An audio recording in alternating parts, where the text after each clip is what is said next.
When you take some of the world's best drivers, put them on some of the world's best race courses, and force them to race over two 30-minute sprint races, and then you add in a $1,000 prize pool, you get something a little bit like this. Welcome everyone live to the first round of the 2012 ProtoICE $1,000 Cup here, exclusively on Glacier TV. Alongside me in the broadcast booth for the entire season, we've got Yoni Backman. Marius Gonenbeck will be here in a couple of moments' time. Liam Jenkins, unfortunately, can't be with us today, but Yoni, after a summer long of preparation, after a summer long of hype and anticipation, we're finally here. Road America, two 30-minute sprint races, and this is going to be absolutely crazy. Yeah, that's an understatement. Out of all the practice sessions, I mean, I've never seen, even for a DWC race, for a pro race, for a normal series race, I've never seen as much high skill attendance in practice sessions that I've seen through the last week or 2 weeks in Road America with HPD. These guys are simply flying, and these guys have gotten better every single practice session they've joined. Currently watching the 1 out of 3 qualifying splits, by the way, so the results you see rolling on the screen, those are the results of this split. But based on the list of names I see right here, this is not the worst split to spectate, isn't it? I mean, you just look for the names and it's a who's who, not only of drivers who's picked up this LMP2 on the performance development machine, but it's a who's who of road racing. I mean, just looking through the field, you have, you know, Aleski Loma, you have Jesse Nimmerman, you have Mark Fangman, you have Paul Williams, Rico Alatolo, Martin Kroenke, Gemily Bootaloo, Pablo Lopez, David Williams, and of course, the fun doesn't stop there. I mean, I've missed out the biggest name of the lot, to be honest. Agahuta, I mean, in the number 25, in the number 23 machine, you know, iRacing.com Grand Prix World Championship Series winner. You've got them all, and then some. Yeah, and it's been an extremely frustrating and long and painful road to get this. When I started building this whole cup up, starting from the pressure of getting enough high-skilled drivers to make this worth it, and trying to figure out a car that would provide the best racing that currently was available, should we say. And I mean, naturally you can race with pretty much any machine, but not all the racers are willing to drive any machine. So that was pretty much like a gamble what car to use, whether it'd be successful. But from what I've seen so far, this has been a blast, and not currently watching on screen the comeback of Jesse Nieminen, and I can't say I don't have any words to see this guy back on track. I mean, this guy was close to ending his subscription and uninstalling iRacing, and here he is. Indeed, yeah, and we're going to have fireworks, drama, excitement all the way through the series. We'll take a couple of moments in a bit to run through the exact rules of the series, but of course these drivers are racing not only for points, but essentially at the end of it, money as well. The winner will take home $500 in cash. Second place, $200. Third place, $125. Fourth place will get $100. Fifth place, $75. But then 6th through 10th, they also get themselves IGPmanager.com membership for 6, 3 or 1 month respectively. Some of them get some iRacing credits as well. We have to say a big thank you to all of our sponsors for really helping to make this possible. Indeed, and yeah, very big thanks to iRacing, big thanks to IGP Manager, my 3ID team in total to get IGP Manager sponsorships, and big thanks to everyone who has given us the opportunity to provide all the hosted series that we've done, and some of the official races, the World Tour events from iRacing we have, and it's been awesome run to gather up money. And like we said when Glacier TV first started, that this would be our main goal, to just provide entertainment for the community, and I can't think of a better way to do it than this. You see that we've had our 1 minute warning. These drivers have got 1 minute left to qualifying. Of course, if they make it back to the start in time, they will get themselves one further qualifying lap. These drivers really are on the absolute ragged edge. Having a look through the field, some drivers are slowing down, trying to get themselves enough of a gap so they can get their final qualifying lap in. Having a look at Martin Kronke in the number 27 machine.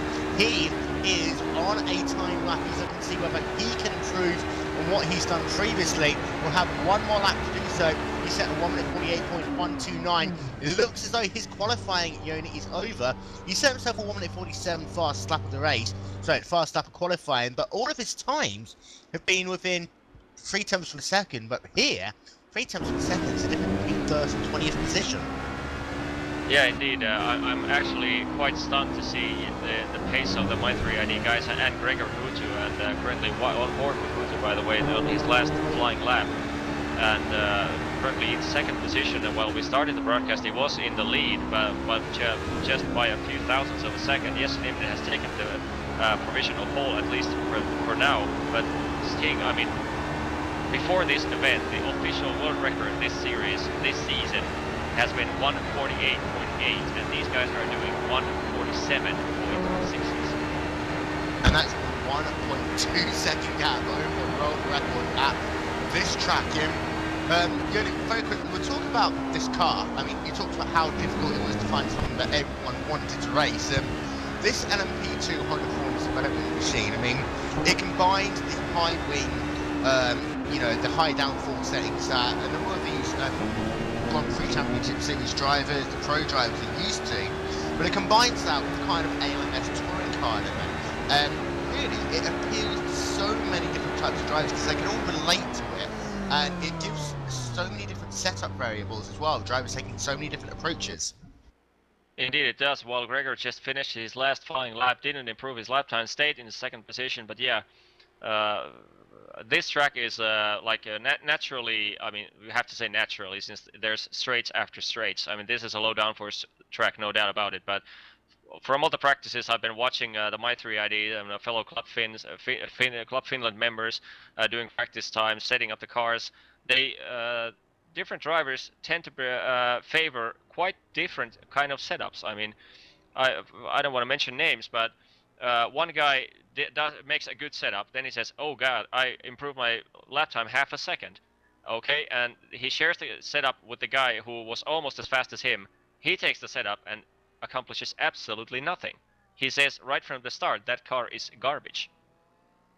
Of course, he doesn't say it's garbage, but we're not allowed to broadcast what he's saying. But really, different driving styles, different approaches to setting up a car. Different people like different things at the end of the day, and that's what's important. On a track like Road America, with not only big braking zones, but these long, sweeping corners. I mean, that run-down to Canada corner is the perfect example of, how you really need to have a good handling race car. And it's imperative to have that car finely tuned in, especially on a field like this. And I tell you what, that run down to turn number 5 on the first lap is going to be truly mesmerizing. We're just going to step aside for a moment, and we're going to try and get you the race results as quickly as we possibly can. In the meanwhile, we're going to run through how this is all going to work. As I said, there are 2 30-minute sprint races. The qualifying order for the first of these races, that has just been determined over 3 sessions, with we think about 57 drivers have set themselves a qualifying time. Now, this first 30-minute race, standard rules. You start where you grid. Then for the second race, the top 20 drivers are going to get inverted.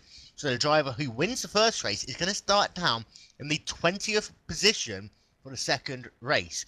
And there's 2 things that really come to mind here. First of all, everyone's going to have to race. If you want to get yourself the point, you're going to have to make your way through the field in the second race. But more importantly, the way the point system works, the big points are only really for the top 7 or 8 drivers. So if you do well in the first race, but don't do well in the second, overall, you're going to lose out. Yeah, it will be interesting to see what's going to happen because, I mean, yeah, like you said, if you win the first race, then you're starting the next race in 20th position, and starting 20th, even though there's a huge amount of straightaways there to deal with, that's not exactly easy climb back up when you're facing the guys right in front of you. Start from the beginning of the first lap of the second start. you're facing the guys first in front of you are the guys who were just close behind you in the first race. So that will be interesting. I mean, it can be chaos, but it can be awesome. So it can be anything in between. And just by the way, currently we're watching at a so-called waiting screen on the live stream. We're currently waiting for the race session to pop up, and I think we have the qualifying results now. We have qualifying results. I'm in such a convoluted order that it's confusing the absolute hell out of me. But we can confirm it is going to be Jesse Nimmerman, and we talked about his story. We talked about how he was so close to hanging up his gloves and retiring from sim racing, but he got the pole, and in the end, he got it by a 1/10.5 of a second over Gregor Hutu. Nimmerman's time is say at 1 minute 47.651. Gregor Hutu will line up in the second position alongside him, and then with a time of 1 minute 47.811. Martin Kronk will line up in the third position, 1 minute 47.958. David Williams in the fourth spot, 1 minute 47.971.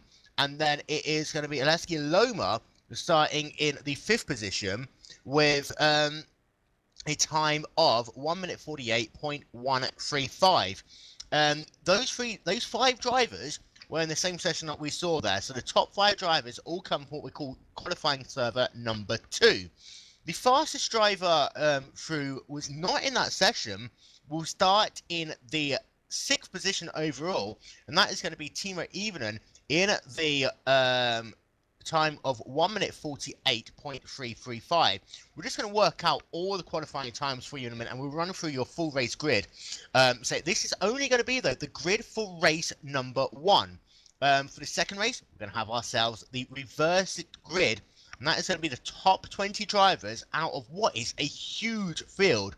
We've got ourselves over 50 drivers battling for a position in this race, and of course points only go down as low as 40th position. So these drivers, literally some of them are going to be fighting just to get some championship points out of this race here today. As you say, we are currently seeing in this beautiful Glacier TV black screen, we are working on getting the race session up. Now that's going to kick off. The race is going to kick off in about 10-15 minutes time. First race, as I said, that is going to last for half an hour, 30 minutes. Between race 1 and race 2, we're going to take about 10-15 minutes to run through the results of the first race, have a chat with a couple of these drivers as well, and the adrenaline is going to be the key thing. These drivers, if they've had a good race or a bad race, they really are going to have to literally talk to us when they're in the heat of the moment, also knowing that they've got to go back out and do another 30 minutes worth of racing afterwards, and that is where things start getting really, really interesting. But say Road America, and Road America is one of the historic racetracks here in all of North American racing. You know, it's exactly 4 miles in length. Whoever designed this track, kudos to them for getting it that accurate. 14 corners in all, and it's got some of those famous names and corners as well. I mean, everyone knows turn number 5, that huge long run down for one of the really the biggest braking zones of the first part of the lap. Then you've got yourself, you know, the carousel. You've got yourself Canada Corner. Those final couple of corners are so tricky, and you will expect to see a couple of drivers at some point as well, you know, binning it on the final corner, battling for position, because there just isn't the grip there that you have at some other portions of the racetrack. And so the drivers who we have in this series, it really is a who's who of road racing here on the iRacing.com simulation service. We've got everyone from Aleski Loma, as I say. We've got Anthony Waselli from the Team Radical Drivers, who was so strong in this year's iRacing.com Grand Am series. We've got Brendan Whitaker driving for the Smith and Chassis Works team, one of the drivers who you normally see on the NASCAR time. Team CST Azura Racing being represented by Daniel Lopez. Darren Marsh as well, representing Team Redline. David Williams from i3ID, expect to see a lot of them this season. And you know, drivers Joshua Chin driving for TNT Racing as well, Martin Cronke, Pablo Lopez. Yeah, a huge lineup here for this race. And so we're going to try and get these race results. The race has almost started. These qualifying results up momentarily, but a huge field for this race. 50 plus cars going down to turn number 1. That's just going to be scary.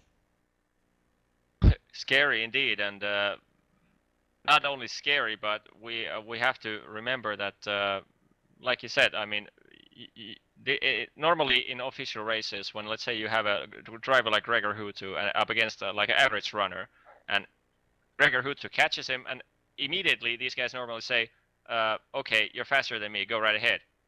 In this case, that would be stupid to do, because you simply are going to lose pure and simple cash. I mean, the harder you can race anyone behind you, the better you're going to do in points. Of course, say Glacier TV will be bringing you the entire series live in stunning high definition on Glacier TV. Glacier TV, of course, home to the 2012 Road Pro Series. The road to the 2013 iRacing.com Grand Prix World Championship Series will be here all season long on Glacier TV. And Yoni, some of these drivers are going to be racing double duty as well. We'll see them in the afternoon racing in the Pro Series, and then by night they'll jump into another car, into this LMP2 machine, and they'll do it all again. Indeed, and not only we have a few drivers, I think a few My3ID members are part of the Pro Series as well. Teemu Ivonen, the winner of, as by the way, the race session is starting shortly, so we're just trying to get ourselves in it, so we get not to enjoy that famous black screen. But yeah, we have quite a few drivers are doing double duty this time. Teemu, amongst a few My3ID drivers, is competing in a high level in the upcoming Pro Series, and also not only the Pro Series and the ProtoICE. These guys are, when the season starts, the Lotus 49 is about to come up and all that stuff, so it'll be interesting to see how these guys are able to find enough time for them. Oh, indeed, and we saw the toll that, you know, running two high-level series took on a couple of these drivers earlier on when they were running in the Grand Prix World Championship Series, along with, for example, the Skip Barber Racing School Premier Series or the Grand Am Premier Series. And Blake Townend and David Williams, they both come to mind as drivers who struggled to get the best out of both series because they're having to split their time between them. And really, it'll be interesting to see whether or not that will play into the advantage to some of the other competitors. The Grand Prix World Championship Series drivers, for example, they're done and dusted for the season. They can take themselves, you know, 2-3 months break and then get going again. Truly, indeed, and some of the DWC drivers are very thankful that from the setting up the cup overall, because a lot of these guys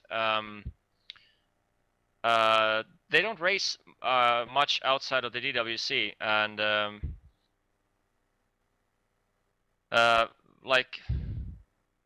yeah, I mean, this you could pretty much say that the ProtoICE Cup for plenty of the DWC caliber drivers that have joined the cup, this is pretty much the winter season DWC for them. So like a miniature championship series, and yeah, it's going to be truly, like I said, can be a spectacle, can be anything, can be far from it, but we cannot see.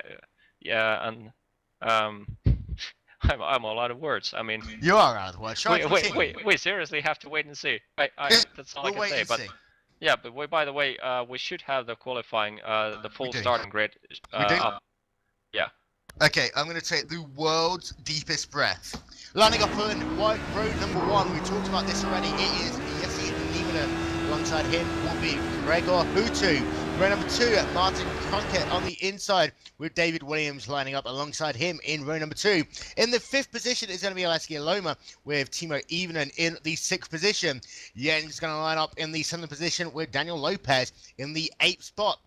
Riku Alatolo, you hear that? I can say his name. Riku Alatolo lines up in the 9th position with Jeremy Bouteloup in the 10th position, Pablo Lopez in the 11th position, and Mark Fangman in the 12th spot. Paul Ingwink line up in the 13th position with Tom Aller in the 14th position, and Lovat in 15th, Adam Brand in the 16th position. Kotavara will line up in the 17th spot with Tapane Lanioto in the 18th position. 19th position is going to be Ken Leash with Anthony Orselli lining up alongside him in at the 20th position. Roderick Cronin, we've seen a lot of him on Glacier TV, will line up in the 23rd spot with Dion Wenzing in the 22nd position. Daniel Jr. in the 23rd position, with Canton lining up in the 24th spot.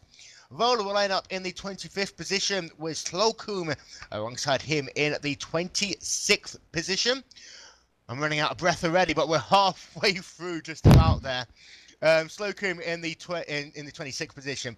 Stan will line up in the 27th position, with Troy Schultz in the 28th spot. Frederick Hansung will line up in the 29th position, with Ventura in the 30th position. The Clarion will line up in the 31st position, with Bakling in 32nd. Storr in the 33rd position, with Mr. Van Balau in the 34th position. Decent will line up in the 35th spot, with, you're going to have to help me out with this one at some point, Laventura in the 36th spot. Vergers in the 37th spot, with Paul Williams in the 38th position. Alan Sabach will line up in the 39th position, with Lamy in 40th position. De La Pena will line up in the 41st position. H. Backman, not Yoni, will line up in 42nd. Joshua Chin will line up in the 43rd position, with Schmidt 44th, Jacek 35th, Wilson 46th, Yunalanin in the 47th position, Glacier TV's own Yana Matakane in the 48th spot, Vartanen in 49th, Hunton 15th, Cuss 51st, Bircher 52nd, Nicholas 53rd, Mag 54th, Solato in 56th, Kallenberg in 56th position, Heitenen in 57th, Kern in 58th, and Joe Jr. lines up 59th and last. And Yoni, you need to talk for a minute because I need to go and get myself some water.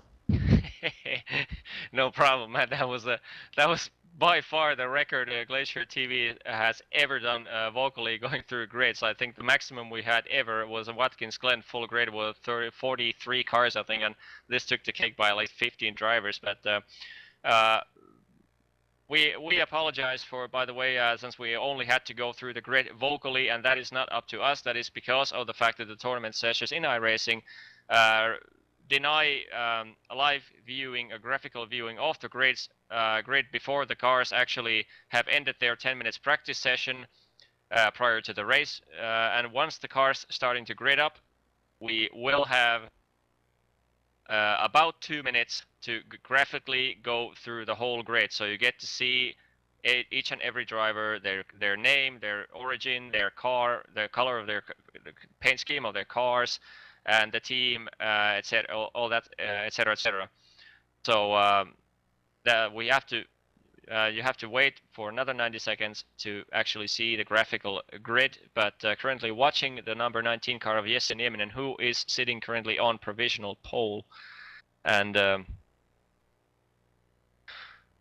Have I got to start talking again now? Yeah, please do so. Don't forget, you can keep in contact with us on Twitter all season long. You can get us at Glacier TV. That is at Glacier TV. You can also use the hashtag ProtoICE. So use hashtag ProtoICE, and of course we'll be reading the best of your tweets out all season long. And today, what we really want to know is, round number 1, Mr. Daniel Huto has pretty much, been shown that he's not necessarily the king of the road courses. But when all said and done, who is going to be the champion? Can Gregor Huto do it? Can Neiman put it off? You have a look at drivers like Conke, Alatola as well. Who is, in your eyes, the 2012 ProtoICE champion? Who's going to walk away with the $500? Use the hashtag ProtoICE if you've got your opinion on that.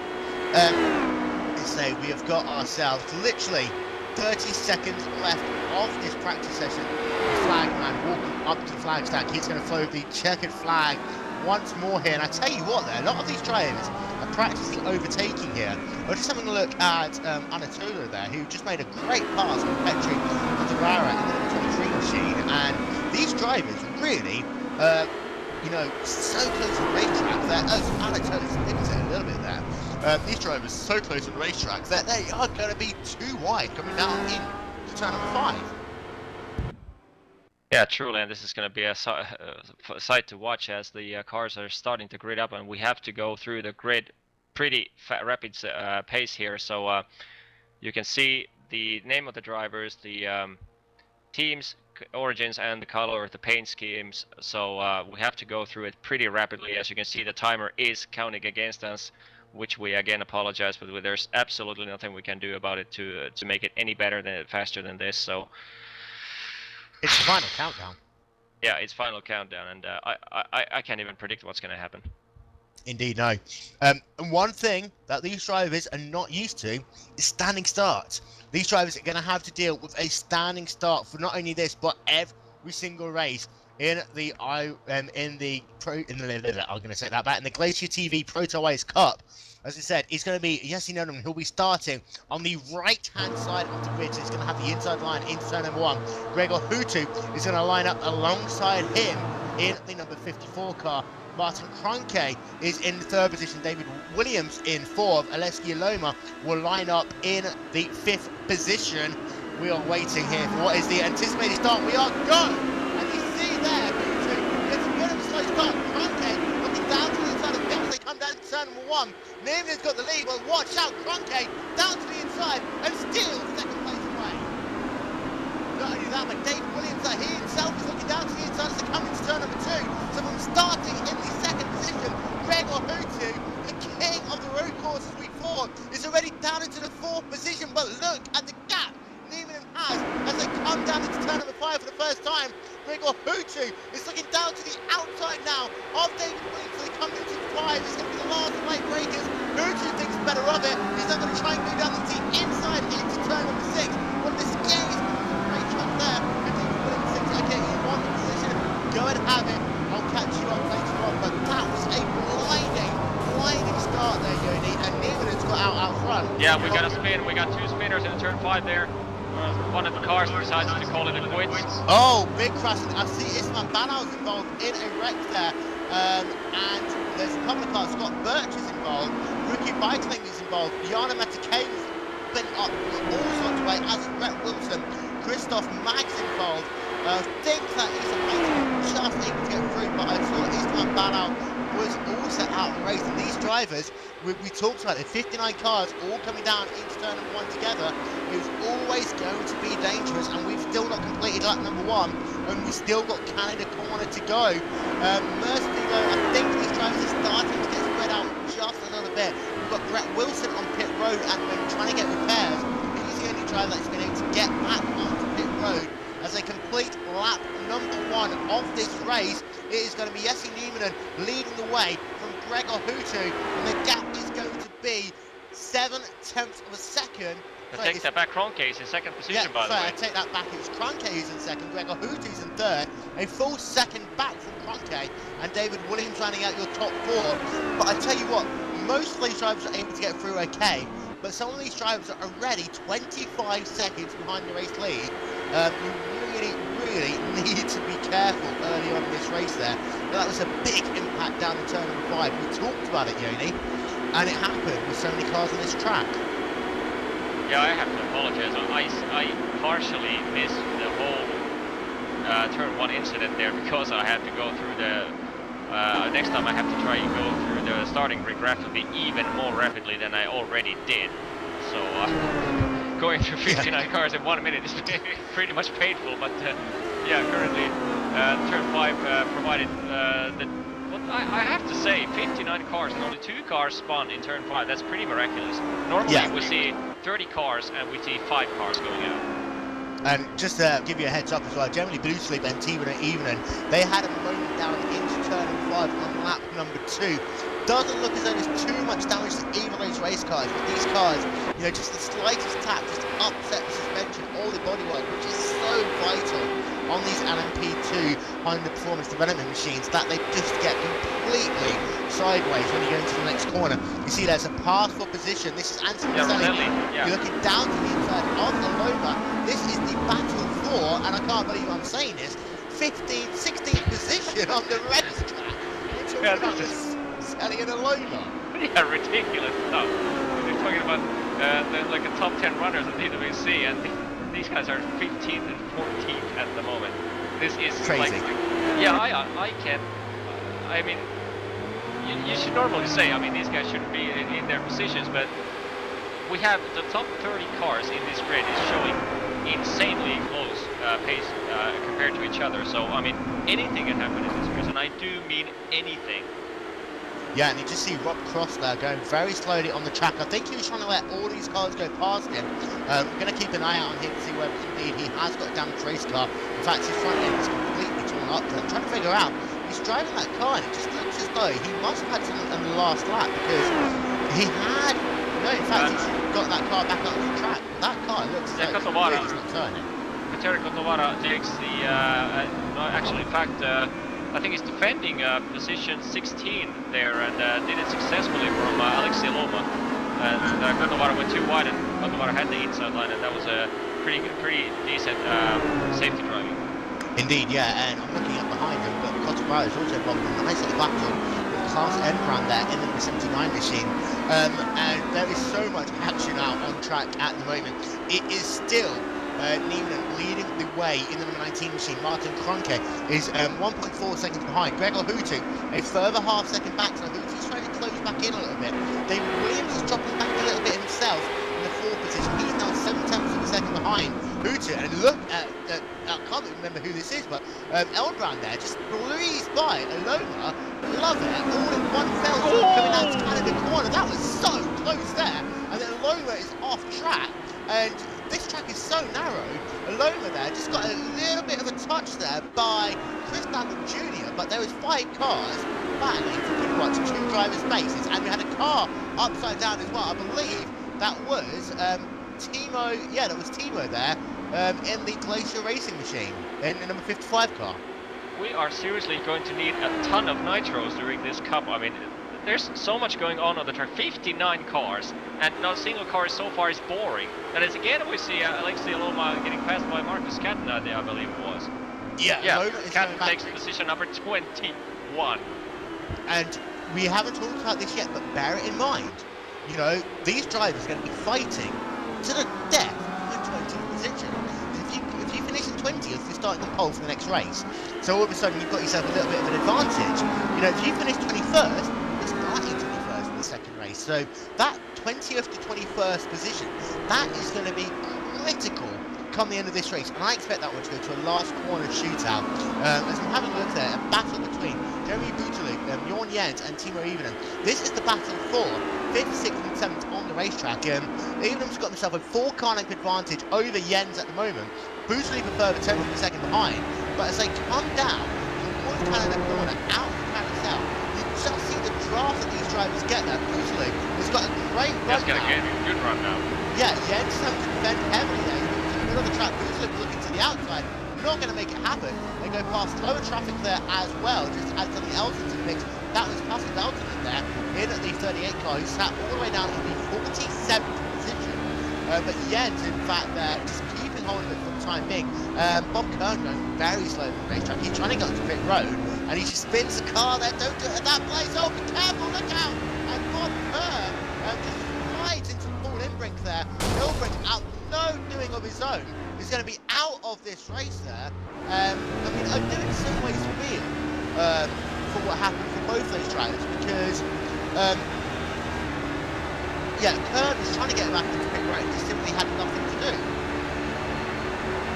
Yeah, that's currently watching. By the way, 20th position, Johnny Dormala is halfway on the grass, going outside of the turn 1 there, makes the fast stick.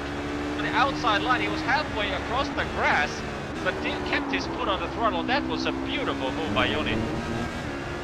Just too busy to watch. I mean, you're talking about Bob Kern's spin, and there's 3 different overtaking going on over the racetrack. When is the last time you've seen 59 cars on the grid?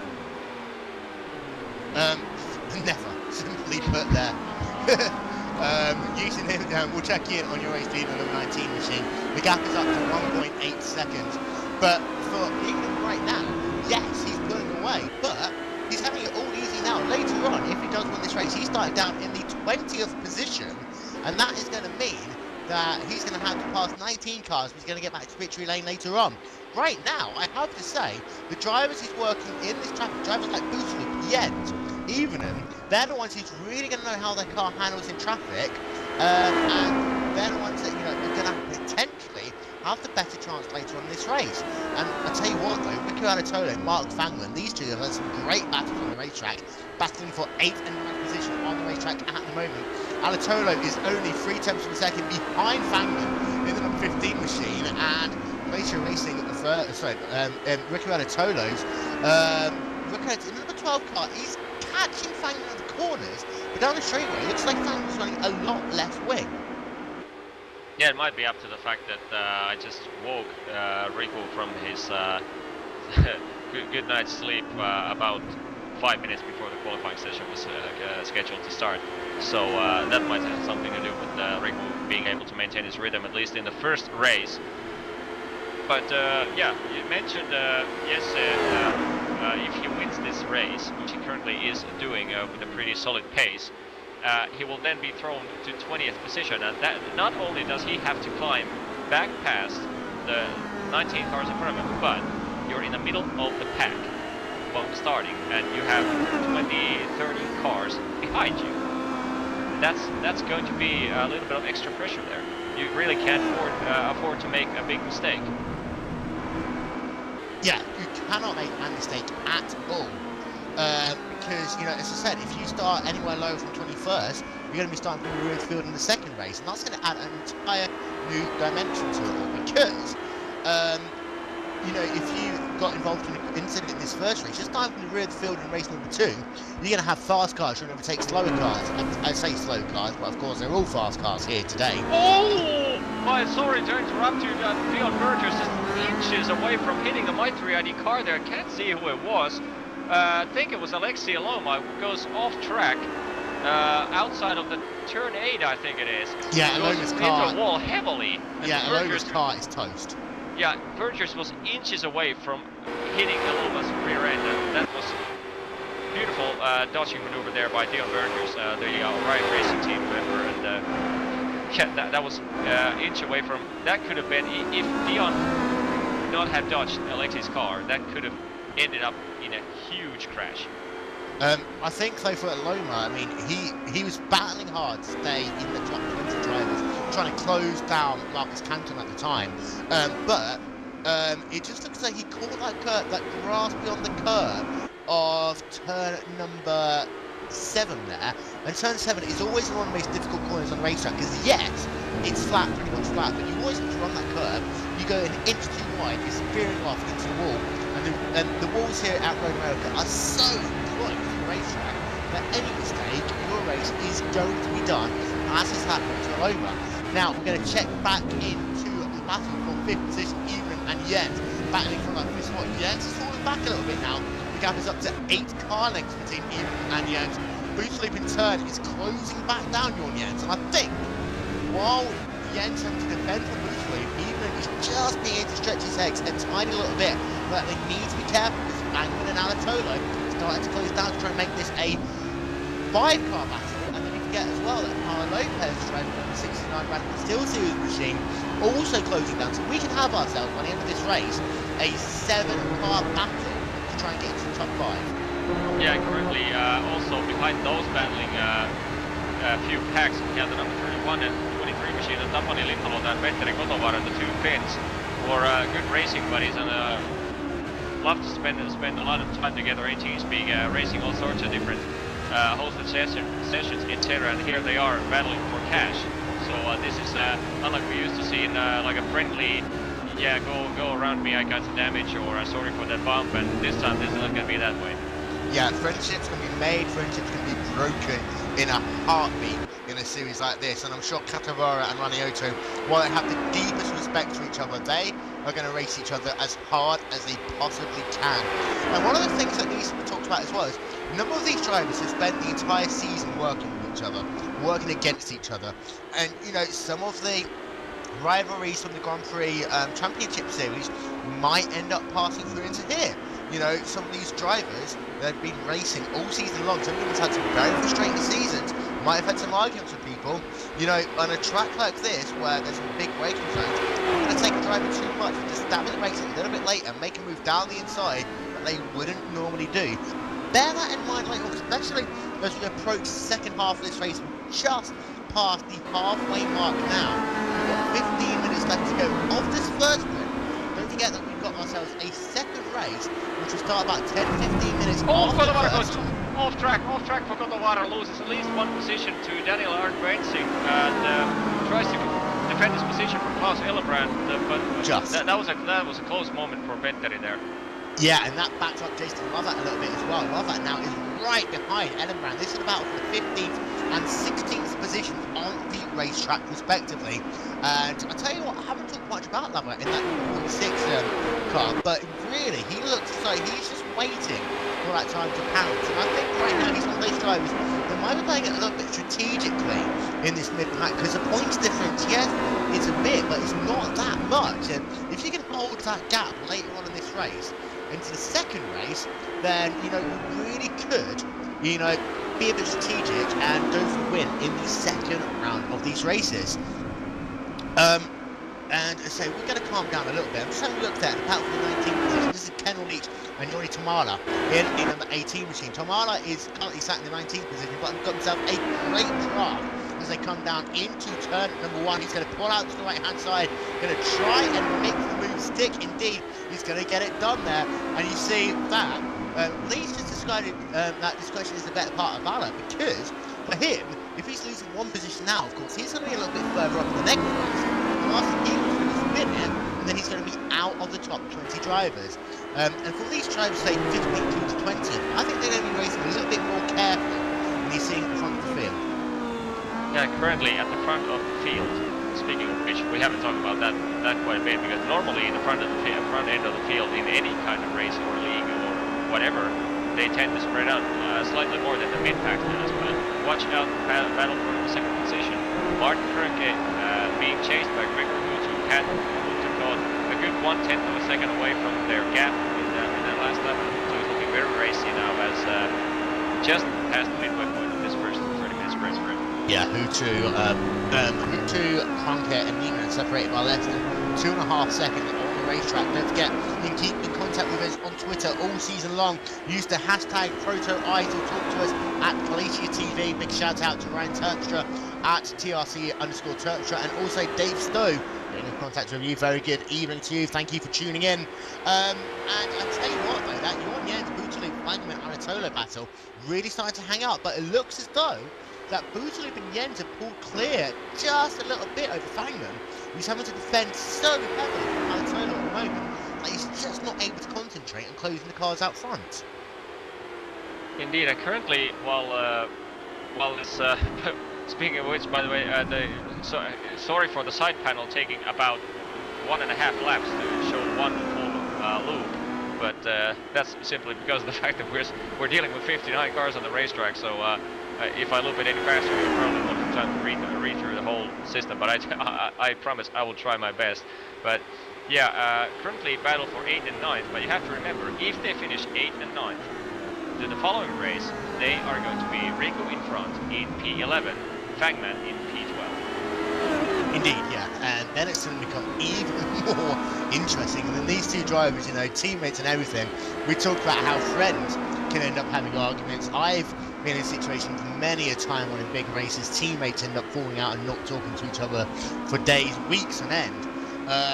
And, you know, Anatola and Fangman, they are both not only good drivers, but big personalities as well. So perhaps it's not, you know, they don't want to push too hard too early on. And perhaps if they just started working together, they could get that Maestro ID train up to the rear of Booterloop and try and get themselves up a couple of positions.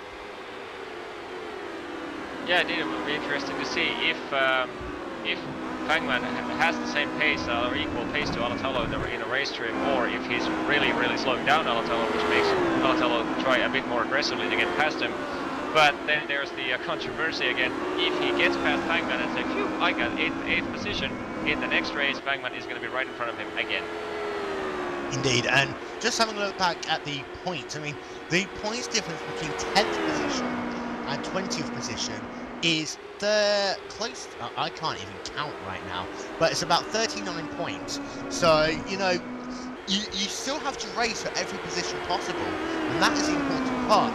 Just checking in on, Tapano Lanioto, who's got himself Daniel Arndt-Bensing only about 2 cars behind him. In fact, I see there that Yana Motegi going slowly there. He sat all the way down in the 34th position in that Glacier racing machine, going very slowly. He got involved in that moment into turn number 5 on lap number 1. But on Wensing there is closing down Tony Laniotto. We expected Laniotto to have a good run here. And Joni Turmala is having a good, excellent run on Roderick Cronin now as they go approaching the turn 5. Well, Roderick takes the inside line. Joni goes to the outside, but you're probably not going to make the fast stick there. Unless you make the undercut. Yeah, cut overcoming. Undercut there, down into turn number 6. He's trying his patents in it. Almost always works. Don't need too much to curve with his spear back out.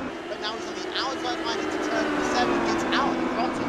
And that's the thing. If you do the undercut, you have to make the pass work into turn 6. Otherwise, you're not going to make it into turn 7 because you're likely going to end up on the wall.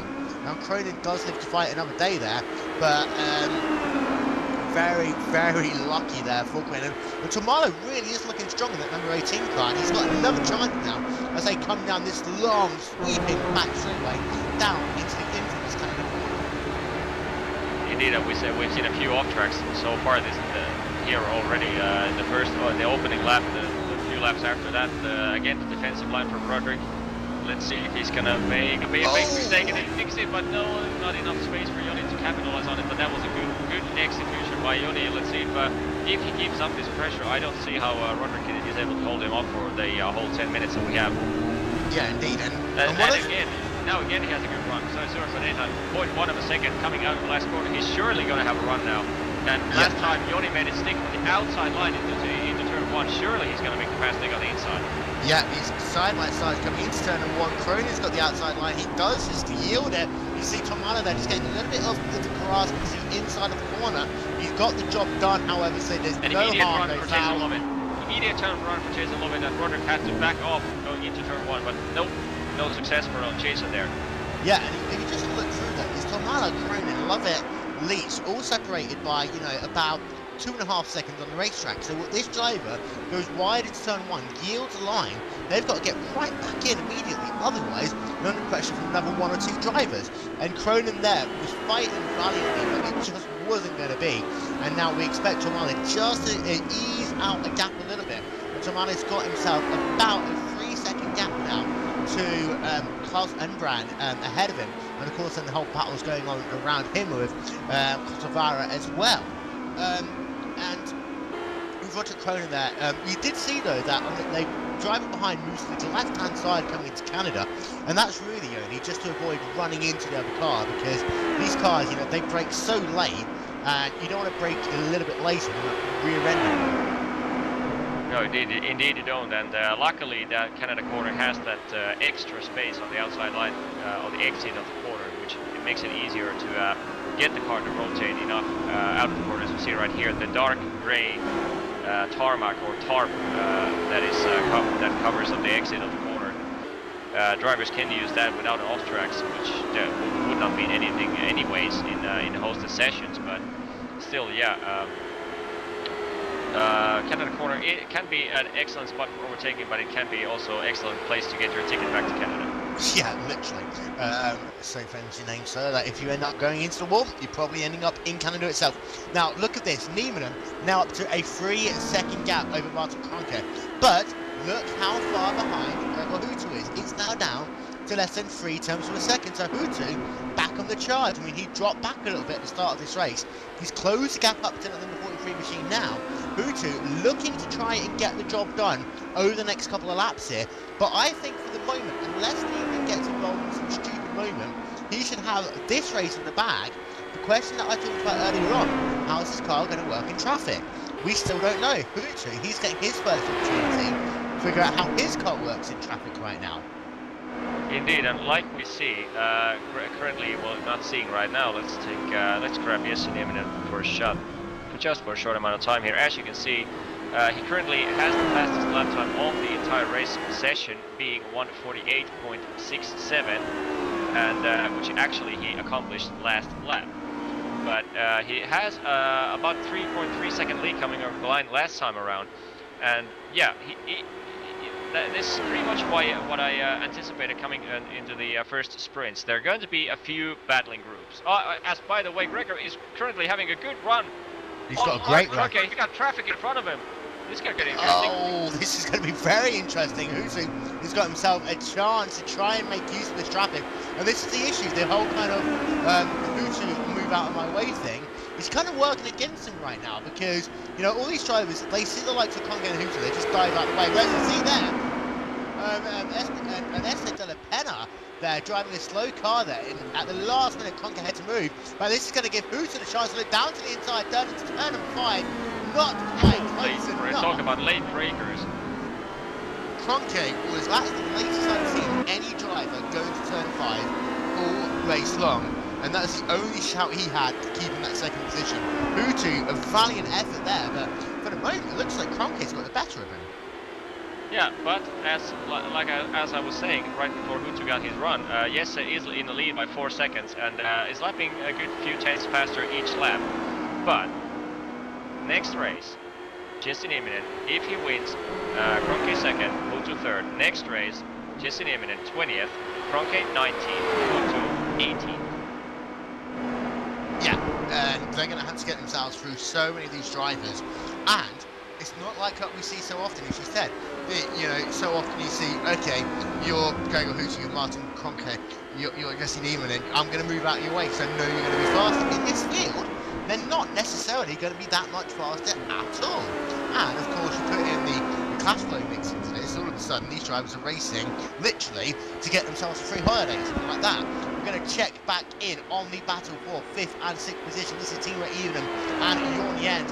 Evenen, of course, he won just last week the iRacing.com Petit Le Mans from Road Atlanta. Evenen's on good form once again, and Jorn Jens doesn't look as though he can get that car down to that last kind of like car length or so to really set up a pass.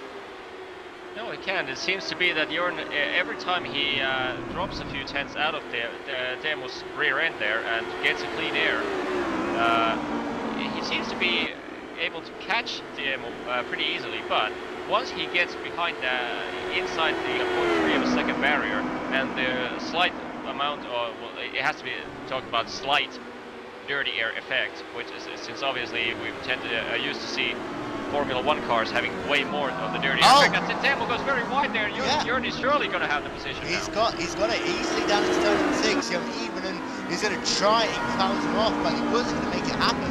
And you see there that in just a blink of an eye, Jorn Jens manages to get past through. Now we're going to see whether Evenen's got the legs to try and make a move back. We've not got long, literally about 4 minutes left in this race, if we count the white flag lap flying at a particular moment in time. But Evenen there, just one wrong foot down to turn 5, immediately Jorn Jens takes advantage of it. And that is the closest of racing you're going to see here all season long. And that was for P5, and that's pretty big, a lot of points gathered from, thanks to that overtaking. And the point system is progressive, so between in the first race, the amount of points people get is slightly higher. It's about 10% higher than what you get from the second race, just to make sure that people are not going to play tactical games in the first sprint. Oh! Jorn Jens is almost took out Teemu and definitely took out Jeremy over there. Big crash. Yeah, and Jeremy Bootloop is pretty much his sideways rear on the end, whatever you want to call it, and that is down into the final corner. And you just see there, you have the lapsed traffic of Conrad Hooton there, just going through the final corner. They expected, and you can never expect a car to move into a lane there, and that is what happened. And Jorn Jens, Jeremy Bootloop, and Bootloop there was the innocent bystander. Nothing of his own. That was really all Jorn Jens' fault. And Bootloop is struggling just to get that car pointing in a straight line. He's not going to make it happen. And Bootloop comes down to pit road. But that is tragic for the number 30 machine. And really, the entire battle, because that had been so good all race long. Jorn Jens is still driving his race car, but look at how wiggly that is. He's coming down to turn number 5 now. And I dread to think what he's thinking in that race car.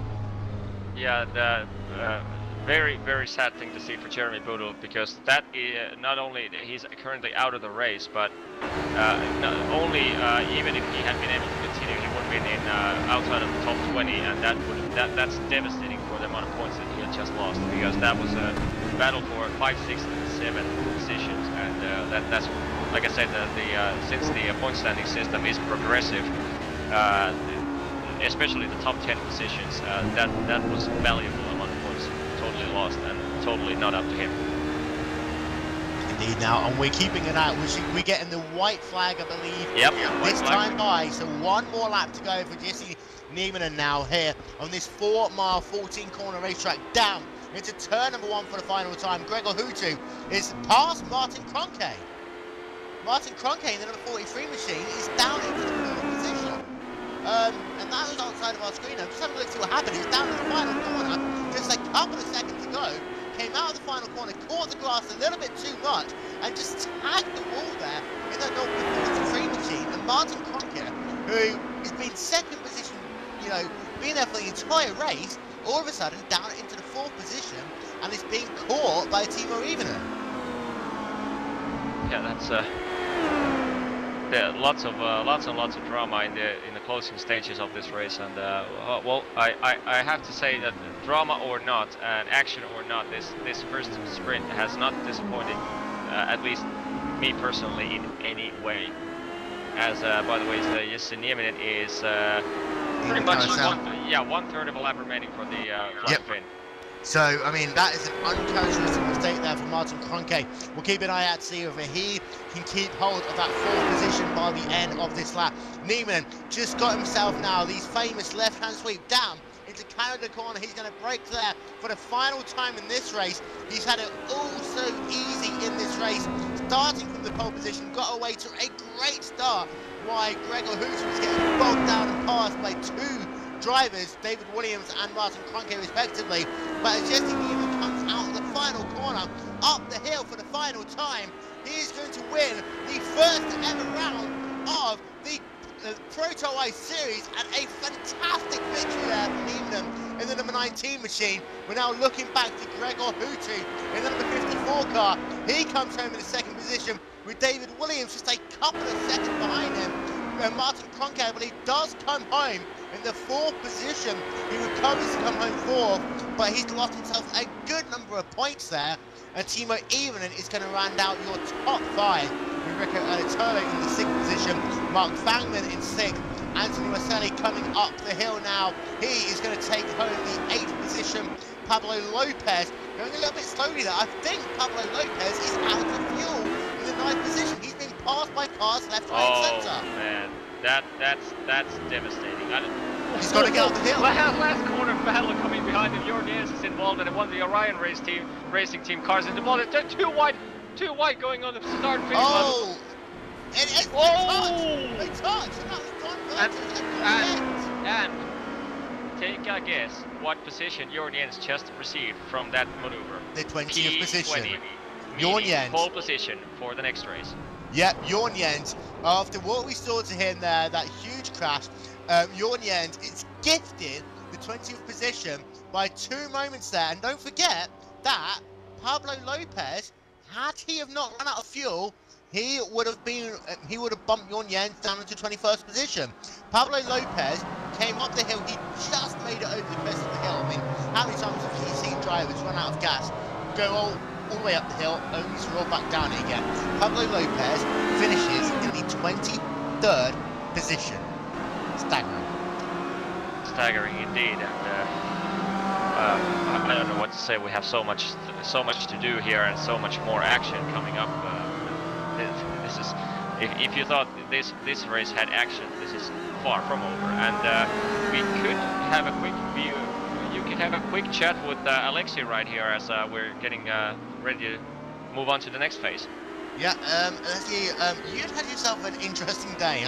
You said hello to the grass on the outside of Canada corner a couple of times, and you ended up, it wasn't really what you expected, really, was it? You expected a bit better. Yeah, I just pocketed it down in the start, and Teemu passed me, and then I was on lap 2. I was going to pass him outside the turn 5 or whatever they call it, and he just ran into me, and I hit the wall, and my car was slow and little suspension damage too, and then I think Damron hit me in the Canada corner, but it didn't cause anything, and the car was so slow and little less downforce than normally, so I went off in whatever that fast right-hander and just lost it because I hit the grass, I think, and it was too much for my crew to get the car back to the track. And coming into this series, I mean, you had yourself a 5th position starting position here. I mean, it was looking oh so good for you at the start of the race. And with 59 cars on this racetrack, I mean, just how busy was it? And also just how bad was it if one driver went off track, and, you know, how did it affect all the other drivers so close together? Well, I don't really know because because I was running up front and the field had already spared out, so it wasn't so bad. And anyway, it wasn't any different than DWC 35 cars, except the difference between driver is much bigger, and I'm not really looking forward to the next race. I mean, the next start, because I start behind some, let's say, not so good drivers. Let's say you're starting the next race in the 38th position. What's going to be your strategy? I mean, you've got to get yourself around a number of cars, but at the same time, the racing that we've seen, it's so, you've really got to commit to these overtaking maneuvers on a track that's actually really difficult to pass on at points. Yeah, I might do some setup adjustments for more top speed, but maybe I won't do that. But if I get through the first lap, then I will just try to pass everyone I can get. But I don't know how many people get points in the second race, so I'm not sure. You'll get points up to 40th position. And Oleski, thank you for talking to us. I mean, I know it's been a tough first race for you. As I said, good luck in the second race. I know just how annoying it can be to have your race end early, and we'll see you, hopefully talk to you again after the second race. Yeah, thank you.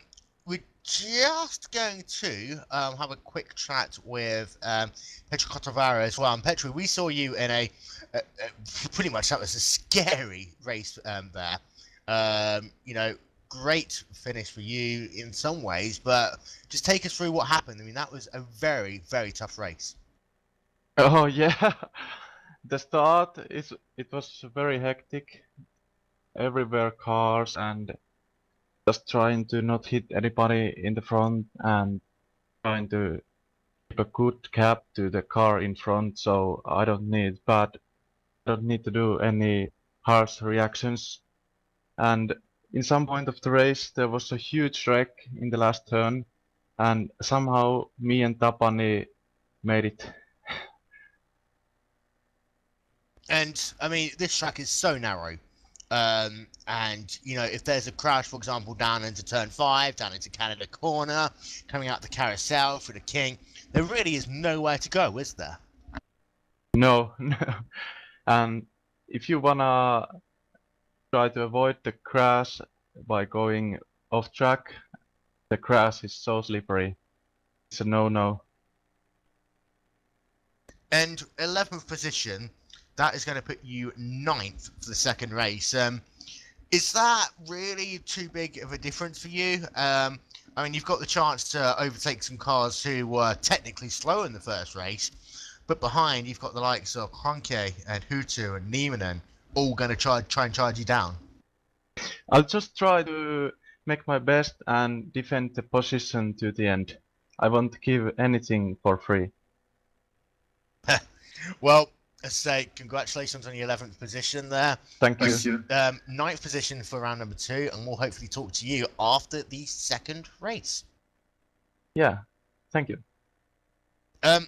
Yoni, I can only declare the last 35 minutes is absolute sheer madness. Yeah, I pretty much think we have to apologize for missing 99% of all the action is going to happen on track in the next race. Because if that was tense, what the beep is going to happen in the next race? I completely agree. I'm going to take a moment to run through your top 20 drivers from race number 1. Jesse Nieminen was the fastest person, took home victory in the first ever ProtoICE race in a time, well, just over 30 minutes, surprisingly enough. 5 seconds over Gregor Hutu in the number 54 machine. And David Williams is in the 3rd position with Martin Kroenke in the 4th spot. Of course, Kroenke had that moment down on the final corner of the penultimate lap. That put him from 2nd position down to 4th, 15 seconds behind the race leader. Timo Ivinen rounds out your top 5 with Riku Alatolo in the 6th position. Teammate Mark Vanman in the 7th position. Anthony Waselli in the 8th spot. Daniel Arndt Wangzeng in the 9th position. With Tapani Lanioto rounding out your top 10. We just talked to him. Petra Kotovara in the 11th position. Klaus Ellenbrand, he had a good race in the 12th position. Joni Tomala ran in the 13th position. Roderick Cronin in 14th. Jason Lovat in the 15th position. With Ken Leach in 16th. Marcus Caton in the 17th position. With Nick Thiessen in 18th position. Philip Starr in 19th. And Jorn Jens running out your top 20 drivers. And that means that Jorn Jens is going to start this next race in pole pole position. position with Yeah, Philip Starr in 2nd. This is the whole concept. I mean, when it's on paper, it's like you can just picture like, okay, this is gonna be like this and this is gonna be like that. When you actually hear, so you see that kind of fight which Jorn Jensen had with the Evon and all those guys, and then you have to say, oh, he finishes in 20th, and next race, oh, he is on pole. I mean, once you actually see that happening, that's just like science fiction almost. And now we come to the second race, and this is where this series really comes into its own. And this is what's produced the allure of so many of the spectators, so many of the people that's got in contact with us and told us about, you know, how interesting this series is going to be to watch. Because all of a sudden, Nieminen, Kroenke, Hutu, Williams, they're going to have to overtake drivers lap after lap to charge their way back to the front of the field if they're going to want any chance of getting to the top 5 and getting some good points. They've got to get themselves up through the field, and there's not even a pit stop to help them along the way. It's all going to have to be done on the racetrack. Yeah, surely. Well, and I pretty much have to get more painkillers to get my mouse hand working. I mean, I'm so busy with all the cameras and telemetries, and I honestly, as like in the last race, we were most of the time okay. We were naturally watching Jorn Jens battle with Ivan, and then Kotovara fighting with Linilauto, and two or three other more fighting packs. But outside of that, we constantly had about 3 to 4 same kind of battles and at the end of almost every single straightaway. I mean, the amount of it's just pure madness to think that you would actually be able to cover up every single like. Yeah. Don't forget, while we are in this interlude thing, I want you to go into Twitter, use the hashtag ProtoICE, all one word, hashtag ProtoICE. Who's going to win this second race? Can Gregor Hutu, Martin Kroenke, Jesse Nieminen, David Williams charge away through the field? Can Jorn Jensen the impossible and win the race? Can one of the drivers in the mid-pack get their way through their half the field and hope that the drivers in, 15th through 20th can't make it up that many positions? Use the hashtag ProtoICE. We want to know who you think is going to win race number 2. And we'll read out some of your opinions in the next 5-10 minutes or so. That first race, simply put, Road America has always been a track which produces great racing, especially in high downforce cars like this LMP2 Honda Performance Development Machine. And we've seen so often how these drivers can really run on the ragged edge. But you saw back in qualifying, for example, that these drivers were setting up their car to be that loose, run that car on such a limit that some of these drivers only able to do 2-3 laps. That is actually timed. For the time being, we're going to bring in our race winner from race number 1, Jesse Nieminen, and congratulations. He absolutely dominated that race. Yeah, thanks. Take us through it. He started on the pole position. Behind you, Gregor Hutu, perhaps some people said he was going to be your biggest competition, getting passed by 2 drivers. What were your thoughts when you're coming out of turn number 1, realising not only did you have the lead, you had it by half a second? Yeah, I had a pretty good start, and then I saw that Dave got Gregor into turn 1, so yeah, that was good to see. And I don't know, from then on it was pretty straightforward, and yeah, kind of just took it easy and brought it home. And I'm not going to keep you very long. I know you've got to get yourself prepared for the second race, but you're starting this race now from the 20th position. The evil sadistic person who set up this series deserves to be shot, but 20th position, realistically, where do you think you can finish this second race? Well, I would like to finish first of all, but yeah, it's just so impossible to say. I don't really expect anything. Well, congratulations on your race victory. We'll hopefully talk to you after the second race, have a more detailed interview, but in the meantime, good luck. Alright, thanks. I'll need it. And that was Jussi Niminen there, the winner of the first of the 2 races, of course, here in the first set of round 4, the 2012 ProtoICE $1,000 Cup. For those of you who are just tuning in, we'll run through what the prizes are once again. The winner of the series is going to take home $500. Nice and simple. Second position will take home $200. Third position, $125. Fourth, $100. Fifth position, $75 cash. Sixth will get $50 in iRacing credit. Seventh, 25 iRacing credit. And 6th, 7th, 8th, 9th, and 10th will also get themselves a membership to igpmanager.com. So, of course, I'd say a big thank you to igpmanager.com and, of course, iRacing as well. And also everyone who's helped to make this series what it is today, because without these drivers, Joni, we wouldn't have a series to commentate. We sure wouldn't, and I have so much going on that I actually missed, to be quite honest, I missed half of what you were just saying, because I'm stoked with this series. I mean, seriously, I mean, I'm still, my arms are literally shaking, because if that last race was tense, I don't know what is going to happen to my mouse in this race. I mean, honestly. Yeah. Glacier TV commentator Dan Blake at Dan Blake ATA. The first ProtoICE race was crazy. Race 2 will go into the depths of insanity. Near impossible to predict a winner.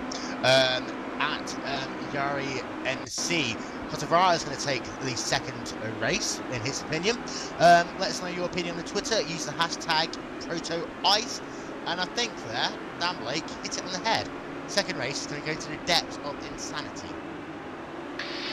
Yeah, I don't expect anything less from it, and yeah, we had so much action going on. Normally, I mean, if we have a 45-minute race or even a 25-minute race, which has crashes happening, etc. Usually we have so little. I mean, well, not to say so little action, but usually the action is pretty much limited to happening once every 2 minutes or 3 minutes.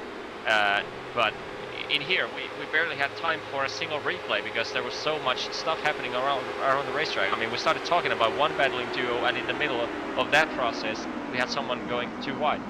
And by the way, the race session is up currently. You're watching live broadcast again, and this is the start, the warm-up run of Heat 2. We are 4 minutes left to go in the 10-minute warm-up, and after that, we are going to get the flipped grid.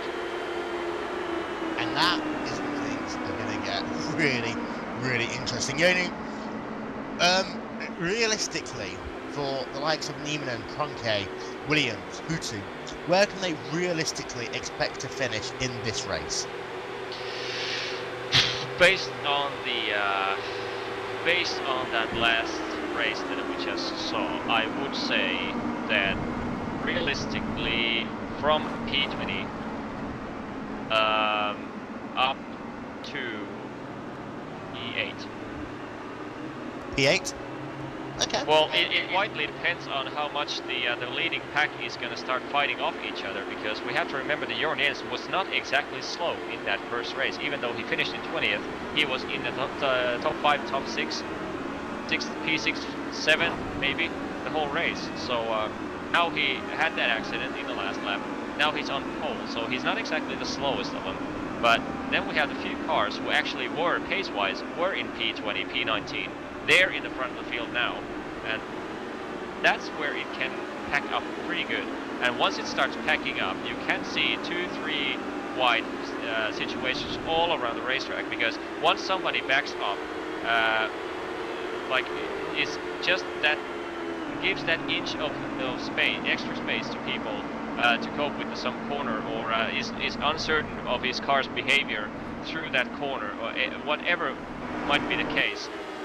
Instantly, if you have a pack close by, following checkups on the racetrack, they will capitalize on the slightest error. And just going to turn our attention to Johan Jens for a moment. We've had a couple of people questioning on Twitter that last run to the checkered flag, and whether he indeed did put a block on there.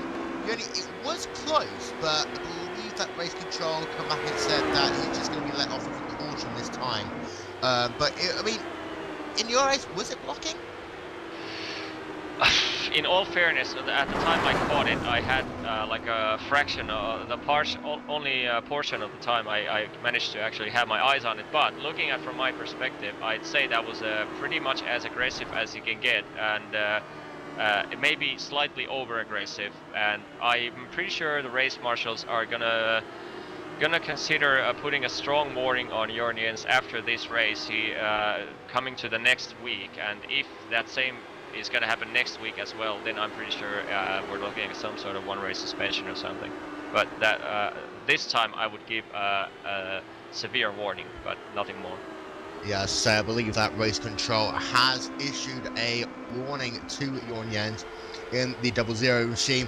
And the way it works, of course, that there is a three-man panel who is looking at all of the incidents of these races. They either get reviewed in real time, some of them do get put down to the end of the race. And we've talked about, how we want this series to be clean and respectful, and some of these drivers, even though they're not on the cameras, there are incidents that will get reviewed post-race.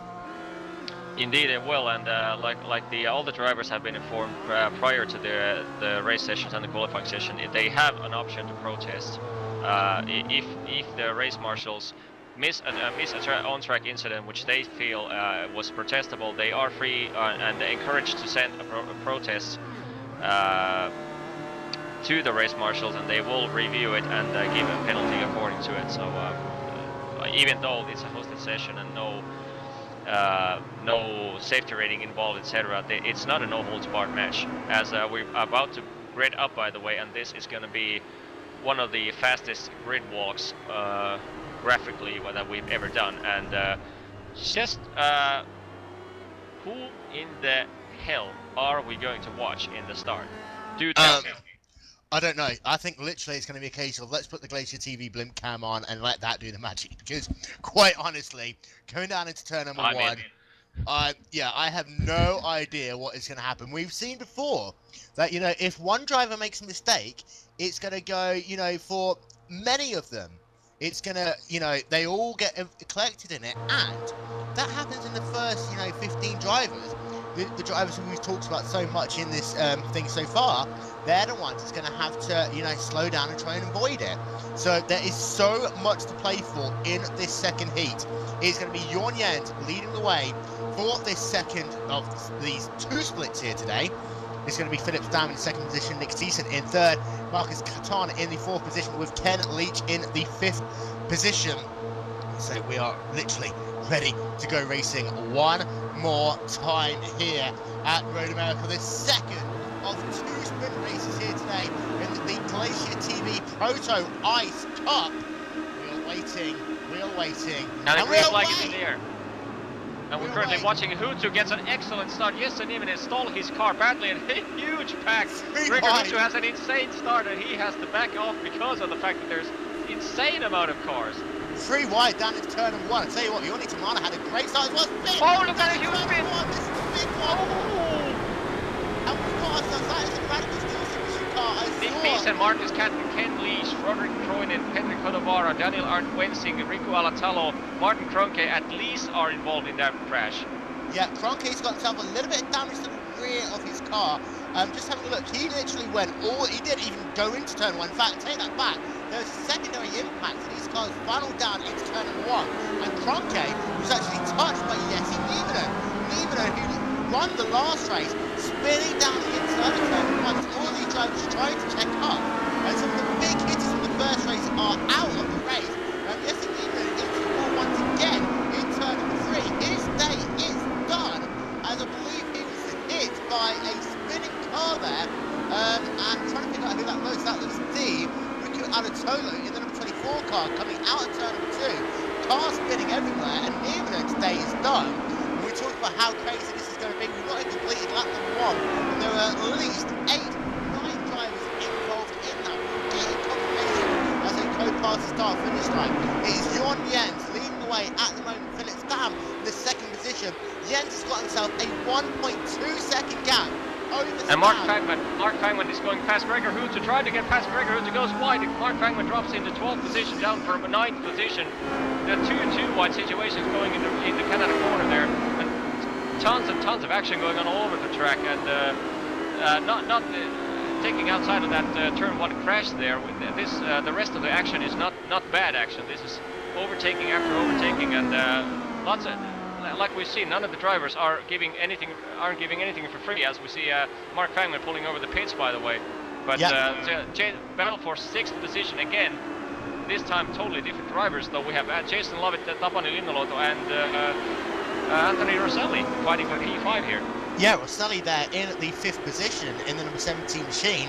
He's got himself Jason Lovett in the 6th spot, Tapani Linnaloto in 7th. And then just a little bit further back is Timo Evelyn and Gregor Hootu in the 9th position. So Gregor Hootu is the only one out of these drivers who's managed to make his way through the field.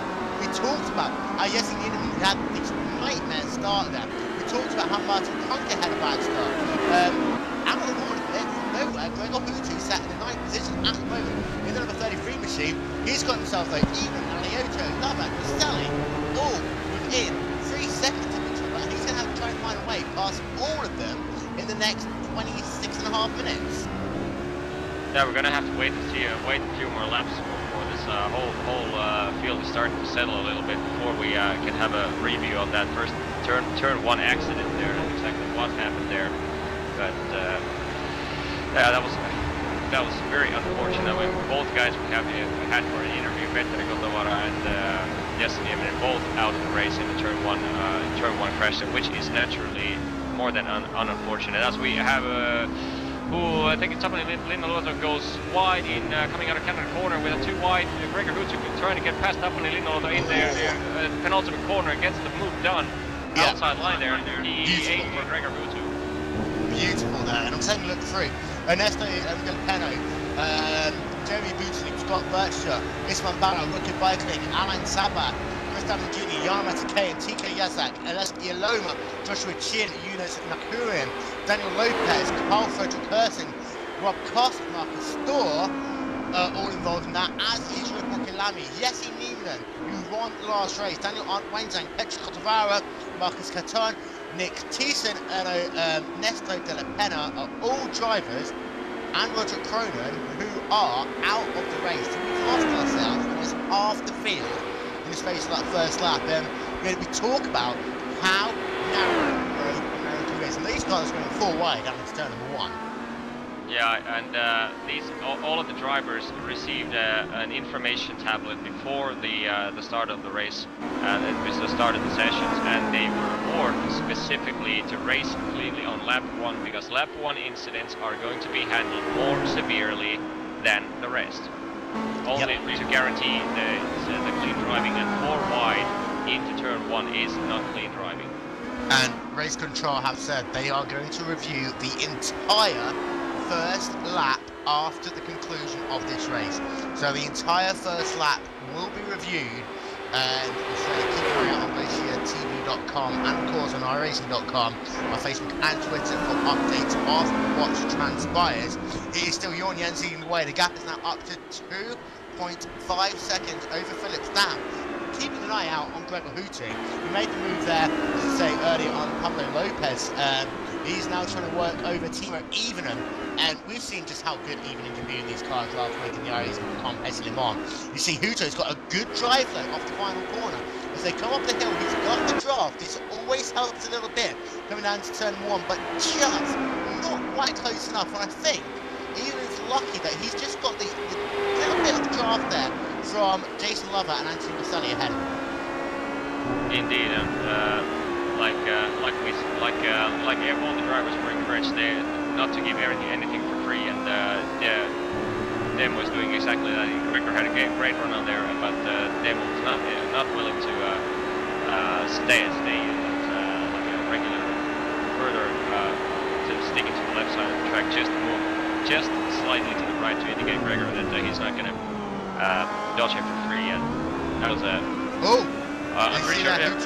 Yeah, slight mistake there. Gregor just slightly overdrove that corner, but yeah, like I said, this battle is probably going to run all the way to the line. I'm pretty confident that at the speed Gregor Hutto caught Demo, that my guess is that he is going to get past eventually, but it's not going to be easy. Yeah, and every lap he's stuck behind one of these drivers is another position that he might have to settle for being lower in this field. And that is the magic of this second race, you know.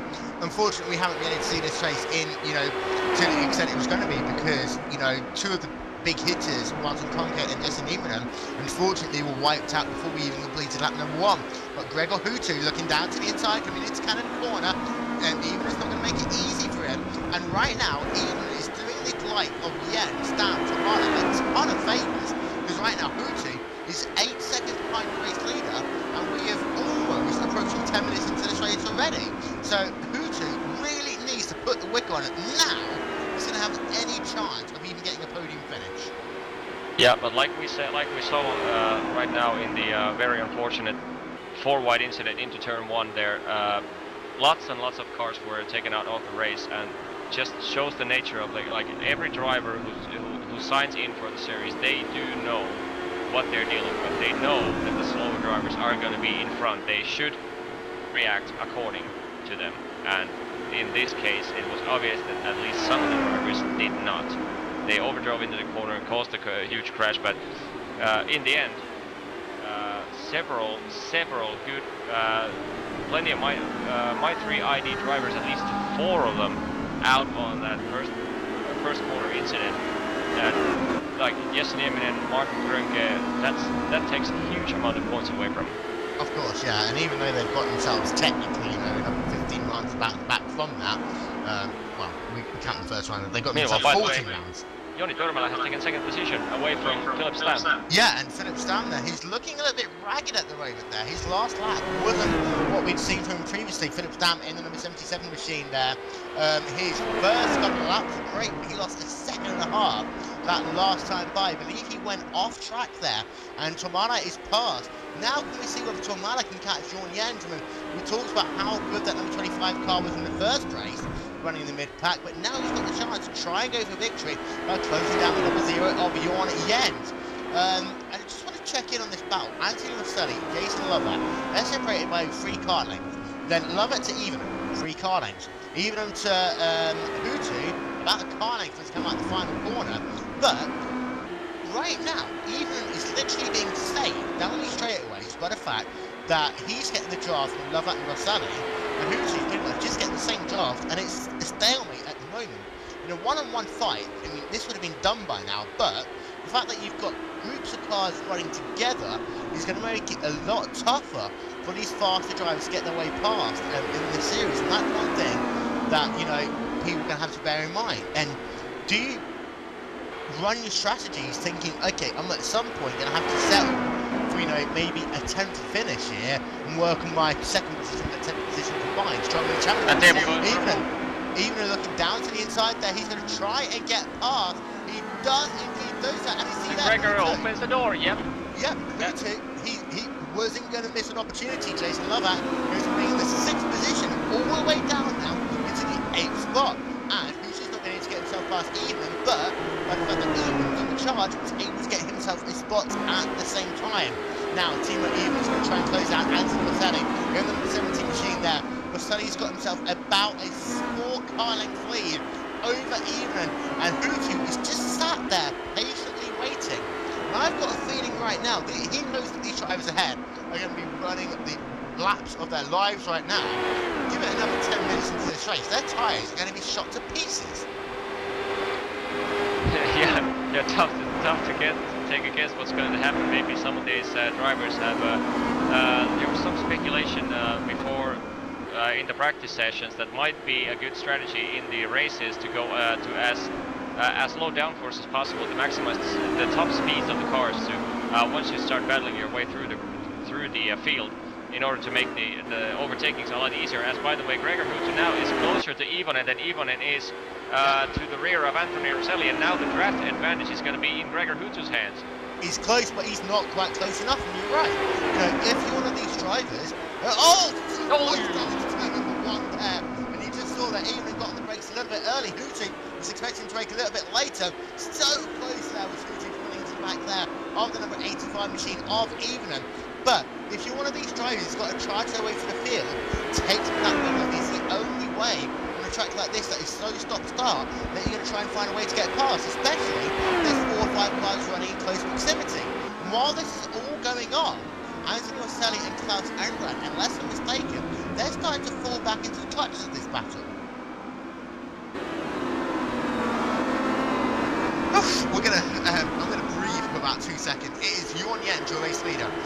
Jonas Mara in the second position. The gap is 2.6 seconds between those two. Phillip Stam, after being second position for most of this race, falling down into the third spot. Klaus Engbrandt in the fourth position. Anthony Rosselli in fifth. Timo Ivonen in the sixth position. Gregor Hutu in the seventh spot. Jason Lover in eighth. Pano Beniota in 9th, and Pablo Lopez in the 10th position.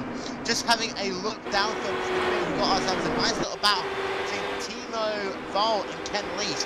This is a battle for 17th and 16th positions respectively on the racetrack. And Timo Vall looking very racy there behind the 84 machine of Ken Lees. As you see Rosselli there, I believe, went a little bit wide in Canada corner, and this has allowed Ivonen to get a good run down into the final corner. So now, if Ivonen can get a good run out of this corner, he can try and make a move up the hill, but Rosselli just puts it all back together and gets himself that same 2-car length gap that you see these cars really running. And again, Huti's got a good run down the front straightaway, but if Rosselli's slow there, and Ivanen's now looking down to the inside, will Huti try and capitalise on this? I don't know what is wrong there, but Rosselli very slow in the last part of that straightaway. Yeah, that looked weird. All of it looked like just had dropped his foot off the throttle for like a half a second or something, but that looked weird. Yeah, really. Maybe he's got some issues on that number 70 Steel Series Radical machine. We will try and find out after this race, and that allowed Ivonen to close right up to the rear of him. You see he's looking down to the inside into turn 5. Not close enough, but if you get a good run out of this corner, we talk about how good turn 5 is for passing. We saw a good number of passes. And Gregor goes for late braking. Awesome maneuver by Gregor there. Beautiful. To anyone who says that Hutu can just run away with races when might not be able to pass, there's proof. I mean, we talk about how you can pass in turn 6 really, but it is so difficult to do so, and Hutu just made that look easy. Have we ever said that somebody is able to get overtaking into a corner like turn 6 without being inside of the car? I mean, Hutu basically outbraked Timo into the turn 6 there. I can't believe he actually made that stick. Yeah, and you also forget as well just how slippery the braking zone is underneath that Corvette bridge. I mean, you know, you can brake at a certain point and you're fine. You brake a car length later, you are sliding your way through the corner. And now you see a car off track there coming out into the penultimate corner. That is Brett Wilson in the 07 machine. These cars are going to fly close to him as they come out the final corner. We saw how difficult lap cars could be earlier on. Anthony Rosselli moving to the right-hand side. He's going to clear him coming up the hill. Gregor Hutu now, he's got the chance to pick whatever draft he wants, but he's going to slip past. I don't think he's going to be close enough to get to Rosselli down this straightaway. Again, the same issue. Yeah, again the same issue. Rosselli's just like in top speed. Oh my God, look at that move down into turn 1. Hutu there made the move. Rosselli bravely run that outside line, pinched him down to the inside. Hutu lives to fight for another day, but Rosselli there, that was great defensive driving. Yeah, what on earth was going on with Rosselli's car coming across the start and finish line? His car just slowed down significantly, like we see in the last lap around. I wonder what's causing it. The main straightaway struggles for him, but now he's going with the outside line, and Cut under. speeds are completely fine. And yep. Oh! Look at that, you see that Stanley got a little bit wiggly there, coming up underneath the Corvette bridge. Rucci's going to make it stick. Rucci up into the top Even in five. catching him, even in uses the same doorway, but yep, Rosselli shuts the door like he's supposed to. Yeah, and I've got a feeling there might be a little bit of damage to that Radical Steel Season machine, because he's okay in the corners. You see, even getting a good run now to come through the carousel. We'll see whether or not he can use that advantage. He must know that there's a weakness. See that number 70 car, as they come out the carousel now, he will try even to have a run perhaps down into Canada corner. But I've got a feeling that's not what's happening to Rosselli's car, and it's just affecting the top right speed of it. You see, once again, he's a bit slow as they come down into Canada corner. Perhaps he's just caught a bump somewhere that's affected the undertray, or maybe he has some engine trouble somewhere. Yeah, that is just bizarre. I mean, now again, as Gregor got past him, his car seems fine, but we're on board with Teemu Ivonen this time around, coming on the main straightaway. We're currently on board with Teemu there. Looking at right as we go across the start and finish line, it looks as though Anthony's car is just all of a sudden starting to lose pace. I mean, again, this was the point. Yeah. Right back down. Yeah, Teemu is catching him like insanely a lot compared to the like normal drags. I mean, surely has to be some issue with that car. Maybe he's, I don't know, maybe he lost his calibration in his throttle, brake pedals, or something wrong with his equipment back home. But that's strange, because he's not pulling into the pits. He's doing respectable lap times. Naturally 2 seconds off pace compared to the leaders, because they're involved in the battles, but he's not sliding like slip and sliding all over the place, like he would have no tires at all, or no rubbers, or bent front wing, whatever.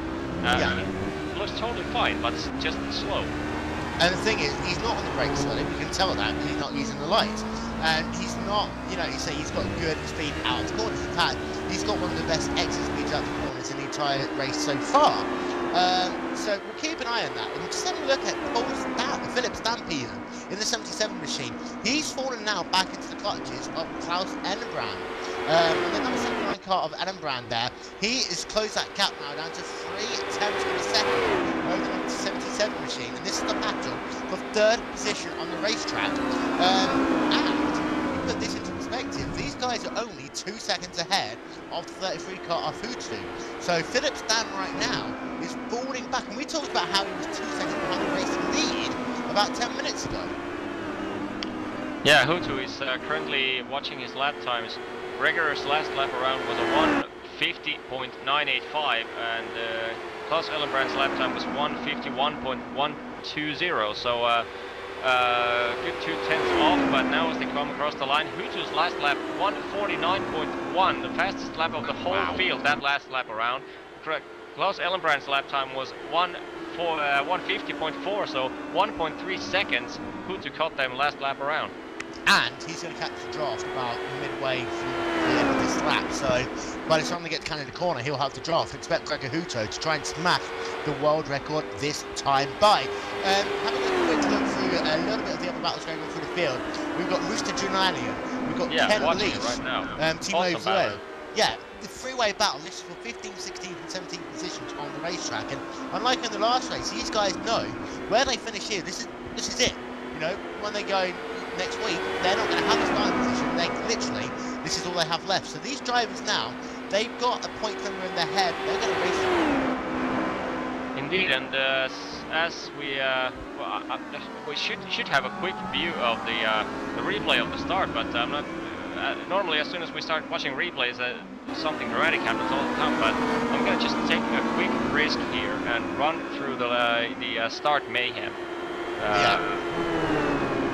Just see what exactly went on there. You just see there was 2 incidents. There was a spin down the apex of turn number 1. As you see that, I think that was actually Phillip Stam going wide down at Canada corner. He loses 3rd and 4th positions respectively. He just did the curse of it once again as Anthony Rosselli goes past. We talked about how Phillip Stam's had a difficult second half of this race. He's got himself some damage to the left front now. And that 77 car is down now into the 6th position. and this is going to make it a one-on-one battle between Klaus Edenbrand and Gregor Hutu. Hutu is closing dramatically, looking down to the inside into turn number 1. Thinks better of it as Edenbrand then getting a little bit squirrely to come out of 1. Hutu might now have the chance to look down to the inside into turn number 2. He's going to get on the brakes later, and a beautiful pass there by the 33 machine. Edenbrand thinks, okay, I'm just going to let you go past. Hutu is up into the 2nd position. Yeah, okay, that first corner mayhem, surely, I mean, this is exactly what you need to do. You need to survive first half a lap. I mean, majority of the guys, I mean, naturally, all it takes is a one rotten apple in the pack, and you're gonna get up to 10 cars out of the race by not fault of their own.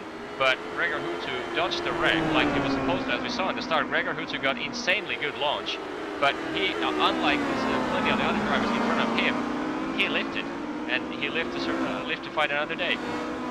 Yep, and that's the thing, you know, Gregor is the only one of the top 3 drivers that will be able to make it through. Oh, we got off track. We got heavy off track. In the carousels, one car went heavily off track. Oh, and there's Konrad Huten. We saw the incident with him early on in the race. He's also wide in the carousel there. Can't see who that really is though from my screen, but see, this is the thing, action all the way through the race here. And these 30-minute sprint races, you can't just, you know, run to a fuel number. You can't just run a lap time and think, okay, I'll get 1 pit stops. You're gonna have to do the overtaking on track, and right now these drivers are really showing that they can, you know, put the pedal to the metal. And Jorn Jens out front though by 11 seconds right now, and he finished 20th in the last race. He had it lucky here this time though, because to be fair, that huge incident in turn 1 gave him the lead and the reprieve that he really needed to get himself into his comfort zone. I think had this race been a little bit different, Jens right now would have had 3 to 4 cars desperate to try and get past. What we always say, you know, to finish first you have to finish, and right now Jens in the 00 machine is really on the point with less than 10 minutes left to go. And we're currently watching the Mr. GoPro is having a good run. Pablo Lopez is hounding Jason Lovett for P6 right now. He's getting an excellent run coming into the turn 5, and Jason Lovett takes the inside line, but Pablo has a huge run coming on outside line. Indeed, yeah. Oh, and the late, talk about late breakers again. Both guys are made it through the corner. I can't believe that inside line braking by Jason. Yeah, they really are on the ragged edge. See, Pablo Lopez is just really charging in this last stage of the race. And he's one of those drivers who we really do expect to see strong in this season. And one of the things I think that you're going to see is it's not necessarily going to be a case of winning every race. I think, I did quite a bit of work on the math on this, that, you know, if you can just get yourself a top 5 in every race, you've got a chance of winning this championship. A top 5, I think, is all you need.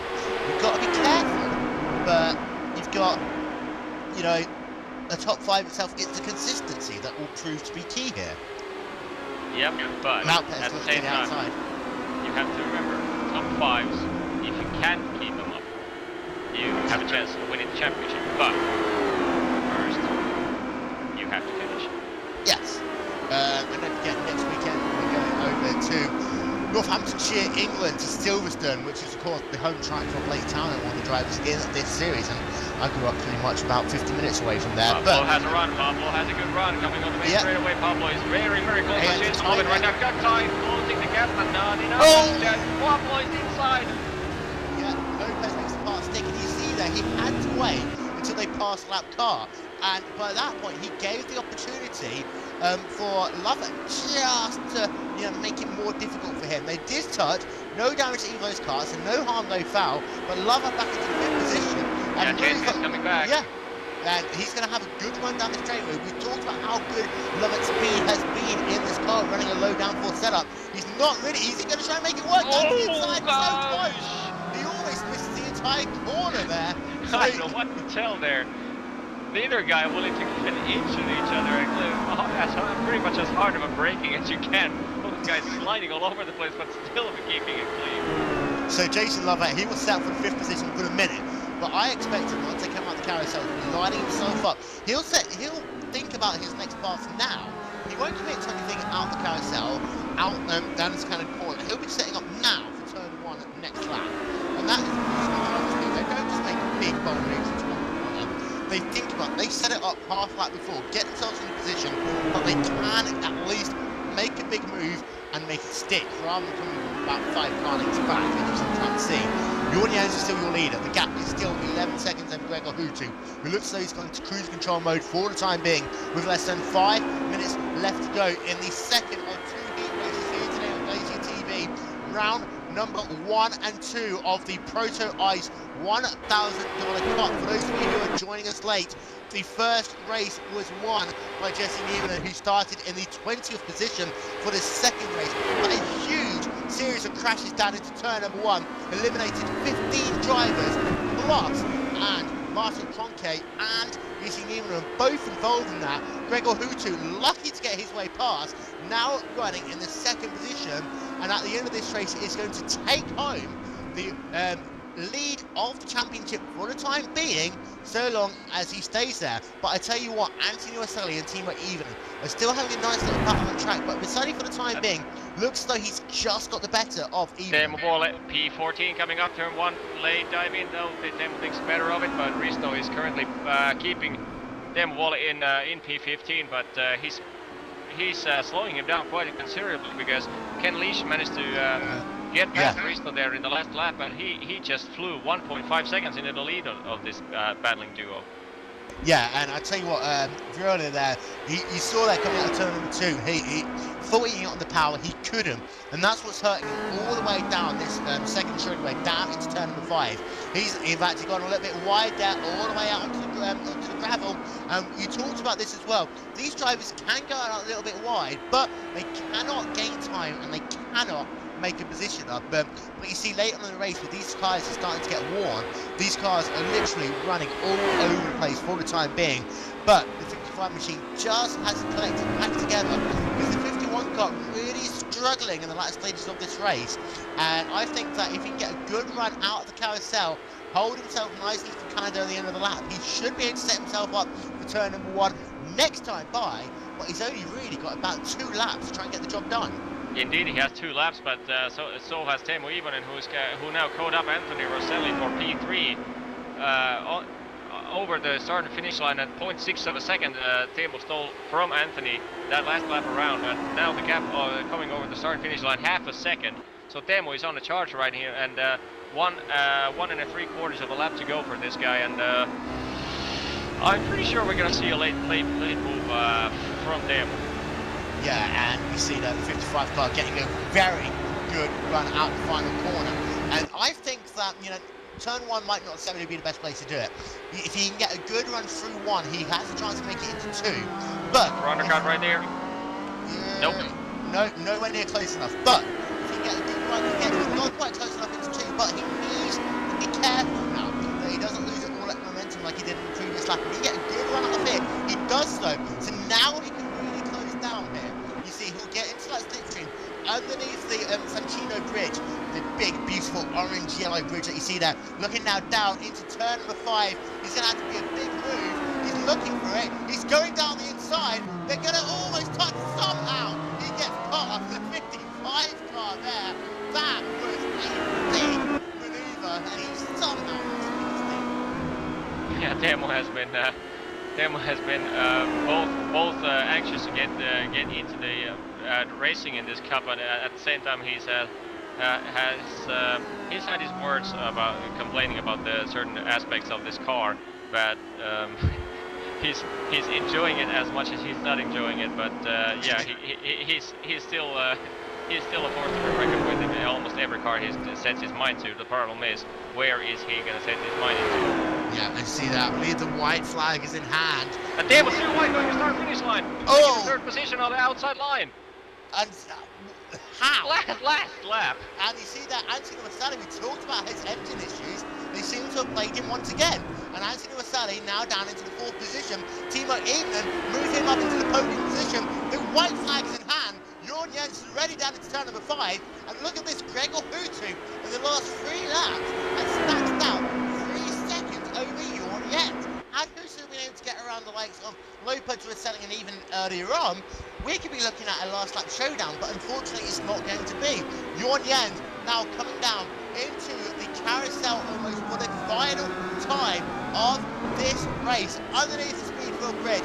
The carousel is going to bring the speed up to about 130 miles an hour, and then underneath, now down the beautiful sweeping straightaway now down into Canada Corner. Jorn Jens, he was running in 5th, 6th position for the majority of the first race before he had a big moment which shoved him down all the way down to 22nd position. In the last lap there you saw one of the Francorchamps drivers running out of fuel. Then you also saw the big bold move down to take 20th position. Jorn Jens coming out the final corner for the final time. He is going to lead, lights the flag here at Road America. Coming up the hill underneath the Caterpillar Bridge, Jorn Jens wins round number 2 of the ProtoICE Cup. And talk about a big maneuver there. Had he not completed that start and finish line pass halfway across the grass, he would not have got that win. Indeed, yeah. And as I say, the first race, you know, as I say, he did get a first warning for it. These drivers, they only really do get one warning before they get themselves either a penalty, a grid penalty, a race time penalty, or a suspension. There are some very hard and fast rules in this race. See Gregor Hutu coming home in the 2nd position. Timo Evenen is going to take home 3rd position in this race, with Antonio Rosselli problems plaguing his car to try and finish on the podium for this race. Mr. GoPro Pablo Lopez finishes in the 5th position with Jason Lovett in the 6th spot. And I tell you what, Klaus Ellenbrand there in the 7th position, very close they came to the line. In fact, 6th, 7th and 8th were separated by just over 1 second. Stefano Laniotto in the 8th position, Dion Vergis in 9th, and Andrea Ventura in 10th. And Yoni, wow. Wow, indeed, and I have to say that as devastating as it was seeing so many of the top runners getting taken out in that first unfortunate turn 1 mayhem, that made our job far easier than the first round was. I mean, instead of 59 cars, we only had to deal with 28 cars after the first half a lap, and not saying it was a good thing for racing wise, especially for the viewers, but I have to say I was somewhat relieved. You see the final results coming up on your screen momentarily. We just need to take a bit of a deep breath there after those 2 races. We are going to be interviewing as many of the drivers as we possibly can, either now in the Glacier TV ProtoICE post-race show or in the Ice Lounge. Look forward to Ice Lounge coming your way in the next couple of weeks' time, which will be reviewing the ProtoICE series, of course, the 2012 Road Pro series, and also some of the other leagues broadcast here on Glacier TV. I think out of all of that, we proved a number of things here today. Number 1, Road America is a very narrow track, and if you mess up at the start, you're going to take about 10 cars with you. Number 2, starting on pole can be the advantage, and you can run away, but you have to have luck going your way. And number 3, overtaking is possible, and of course, if your name's Gregor Hutu, you can overtake and get yourself all the way up from, 19th position, all the way up into 2nd. Yeah, and currently we're having a slow motion view of that first corner. I wonder what, yeah, there's a My3 ID, 2 My3 ID cars getting into contact with each other. Then there was another My3 ID car bumping another My3 ID car. So in fact, it was the My3 ID team managing to bump out 3 of their 4 cars in that collisions. And actually in front of them, we had yet another incident, which we have to take another closer look at. But I don't know what to say. I mean, all they had to do was wait for a few more seconds, and that all would have been gone. But instead, they just pure mayhem. I don't know what to say. Well, of course, Mr. My3ID, Marius Gollenbeck, is absent without leave, so I'm sure his drivers were pretty much, running away while the cats were. But it was disappointing, that first lap crash, to be fair, because you say, these aren't long races like you see before. They are, sprint races. However, even in sprint races, we've seen so often before that, you've got to make it through the first lap if you're going to want any chance of getting a top 10. And today, there was a couple of drivers, I shan't name any because it'll be unfair until we look through the replay and associate whatever with whomever if we need to. But there are a few drivers who, unfortunately, their races were ruined. And going into Silverstone next week, I know that Race Control is going to have some very firm words. But if we're going to take a minute to look forward to Silverstone, Sector 1 is very quick. You've got Cosp Corner, a very quick corner. Then you've got Maggot and Beckett. Very quick. Your first big braking zone really is down to Club Corner halfway through the lap. And that gives drivers the chance to run too wide. But again, someone messes it up and there could be another huge crash. Yeah, currently somewhat mixed up and trying to have a still looking at that huge crash going on the main straightaway. Honestly, I don't know what to say. I mean, the leading cause of that crash was P2 and P3. Can you believe it? P2, Yeah. P2 and P3 Wow. basically caused the entire field to wreck. We could do the whole NASCAR thing here. Martin Kroenke checked and released from the Infield Care Centre. But there were a couple of battered egos today. A couple of people who are understandably disappointed, upset, angry, adding your own superlative wherever you want to. However, there's one driver who, on the last lap of the first race, thought, damn it, I'm going to be in 21st position. 45 minutes later, he stood in Glacier TV victory lane. Jorn Jans, congratulations. Thank you. And we're going to take you back, first of all, to the first race. I want to take you back to the start of the final lap, where you're sat pretty much down in the 21st position, and you're thinking, oh my God, I need to do a Lewis Hamilton here and have someone just drop out somewhere so I can get myself into 20th. And then I believe it was Pablo Lopez who ran out of fuel on the final lap. And what was going through your mind that last lap of the first race after everything that had happened to you? Right after the crash, first things I thought were I have to stay within the top 20. So I had an eye on the positions behind me. And entering the last lap, I knew it's going to be very tight with the car running in 20th.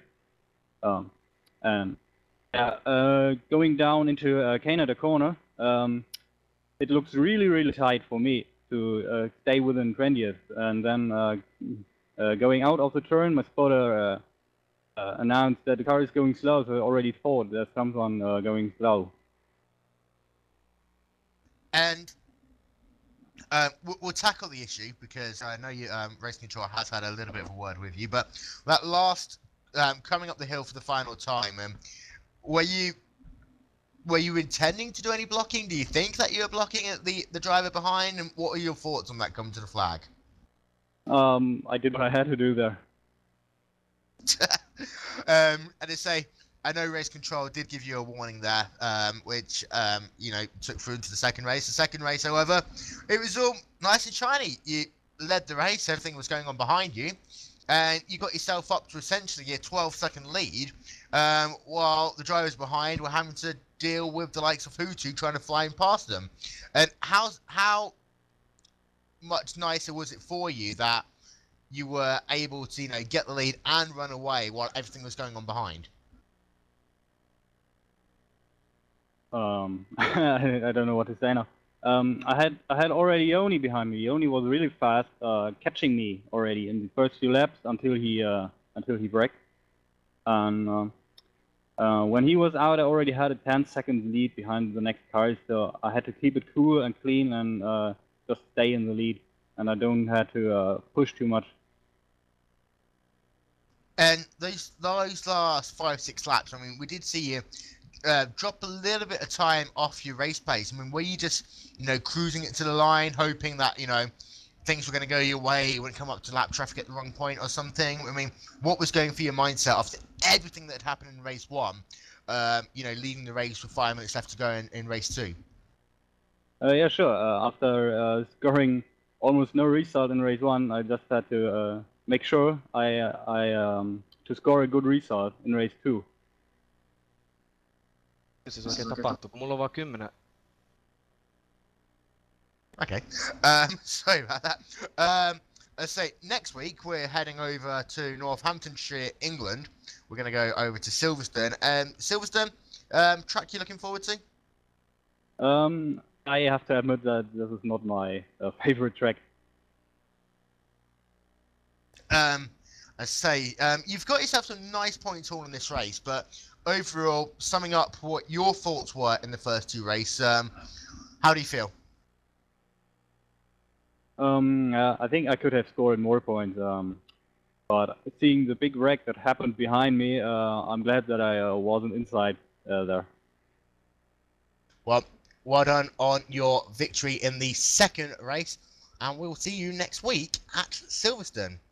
And from your end, we'll head straight over to your third place finisher, Timo Evening.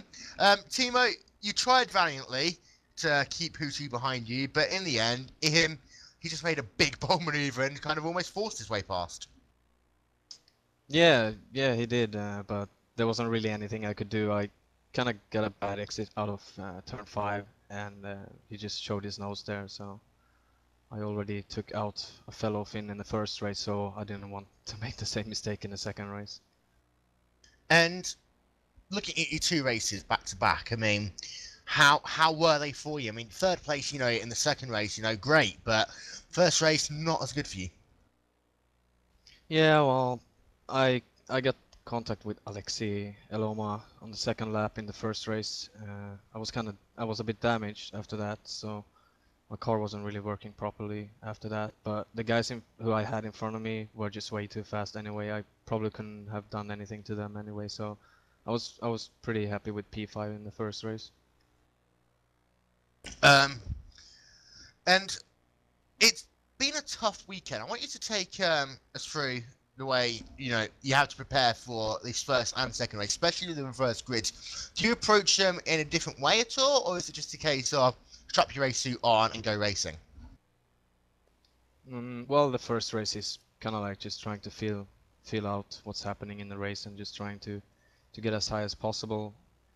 And the second, I kind of took the approach. I was just gonna try and survive the race and see where I ended up, because it kind of self-explains that when you have a bit slower people in front, it might cause some mayhem with the faster people wanting to get by really quickly. So I just drove around, took it easy in the second race, and like just saw where I ended up and managed to get a P3 out of just doing that. So I'm not sure what's the best way to attack it, but I think just taking it easy in the second.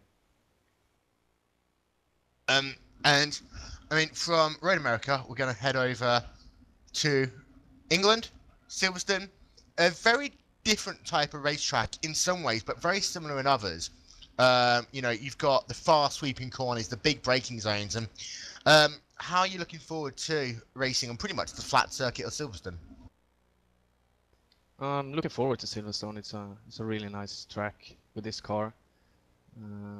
Kind of fits this car pretty good as well as the F1, so expecting pretty good racing. The only problem is just there's quite a bit of aero push even in these cars, so with the sweeping fast turns there, it's kind of hard to stay really close to the guy in front. And you say, after winning the iRacing.com Petit Le Mans last week, which was harder, this or trying to keep Hutu behind you? I'm sorry, could you repeat that?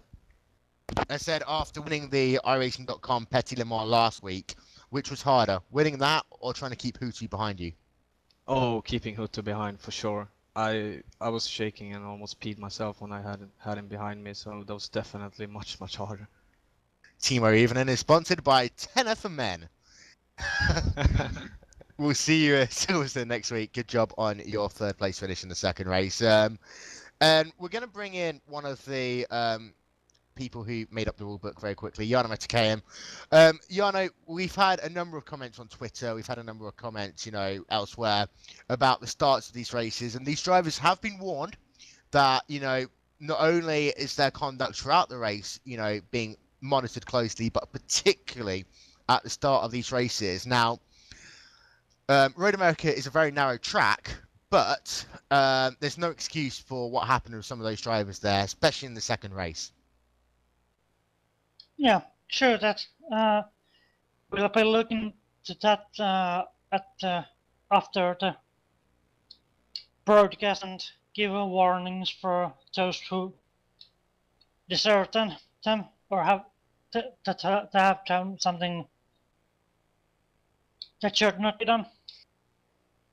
And of course, the ProtoICE series, for those of you who aren't aware, does have a 4-man review team who do meet 2 hours after the second race to run through, of course, any incidents. They do meet briefly after the first race, and if there are any incidents that they can carry forward through to race 2, they do so. But for Silverstone, the emphasis on the starts is going to be a lot more severe. I mean, today, it was some great racing, but in some ways it felt a bit tarnished there, especially in the second race by those 2 big pile-ups. Yeah, and I was part of the first and second pile-up, I think. Yeah, but the turn 1 at Silverstone is going to be messy. Let's say it that way. Messy. And this time we'll bring in Yoni Backman again. Yoni, all in all, it's been a friggin' great evening's worth of racing. And so a little bit of a dampener put on by the start of the second race. I mean, we would have loved to have seen the likes of Cronky, Williams, and Neiman charge their way through the field after their performance in the first race. But next week we go to Silverstone, and as Yanni just alluded to, the first sector at Silverstone is in some ways even scarier than Road America. You've got Cosp Corner, it's got a wide runoff area, which is thankful, but then you've got yourself the Beckett's complex, where it's very tight and twisty, and one driver puts a foot wrong and it really can cause havoc. Indeed it can, and looking at Silverstone race, I'm pretty confident that after watching the turn 1 incident mayhem, especially in the second race, I'm pretty sure the race marshals are gonna hand out. I'm not 100% certain of it, but I would bet pretty much that they're gonna allow very, very extreme off tracks in turn 1 in order to avoid incidents. So yeah. Outside of first lap, that's gonna be pretty much the same rules are probably gonna apply than the turn 5 in Road America. But I'm pretty confident that that's what's going to happen. And summing up today, it really was the best of both worlds in some ways. You had the first race, which was very technical, very, it was about who had the fastest speed out front.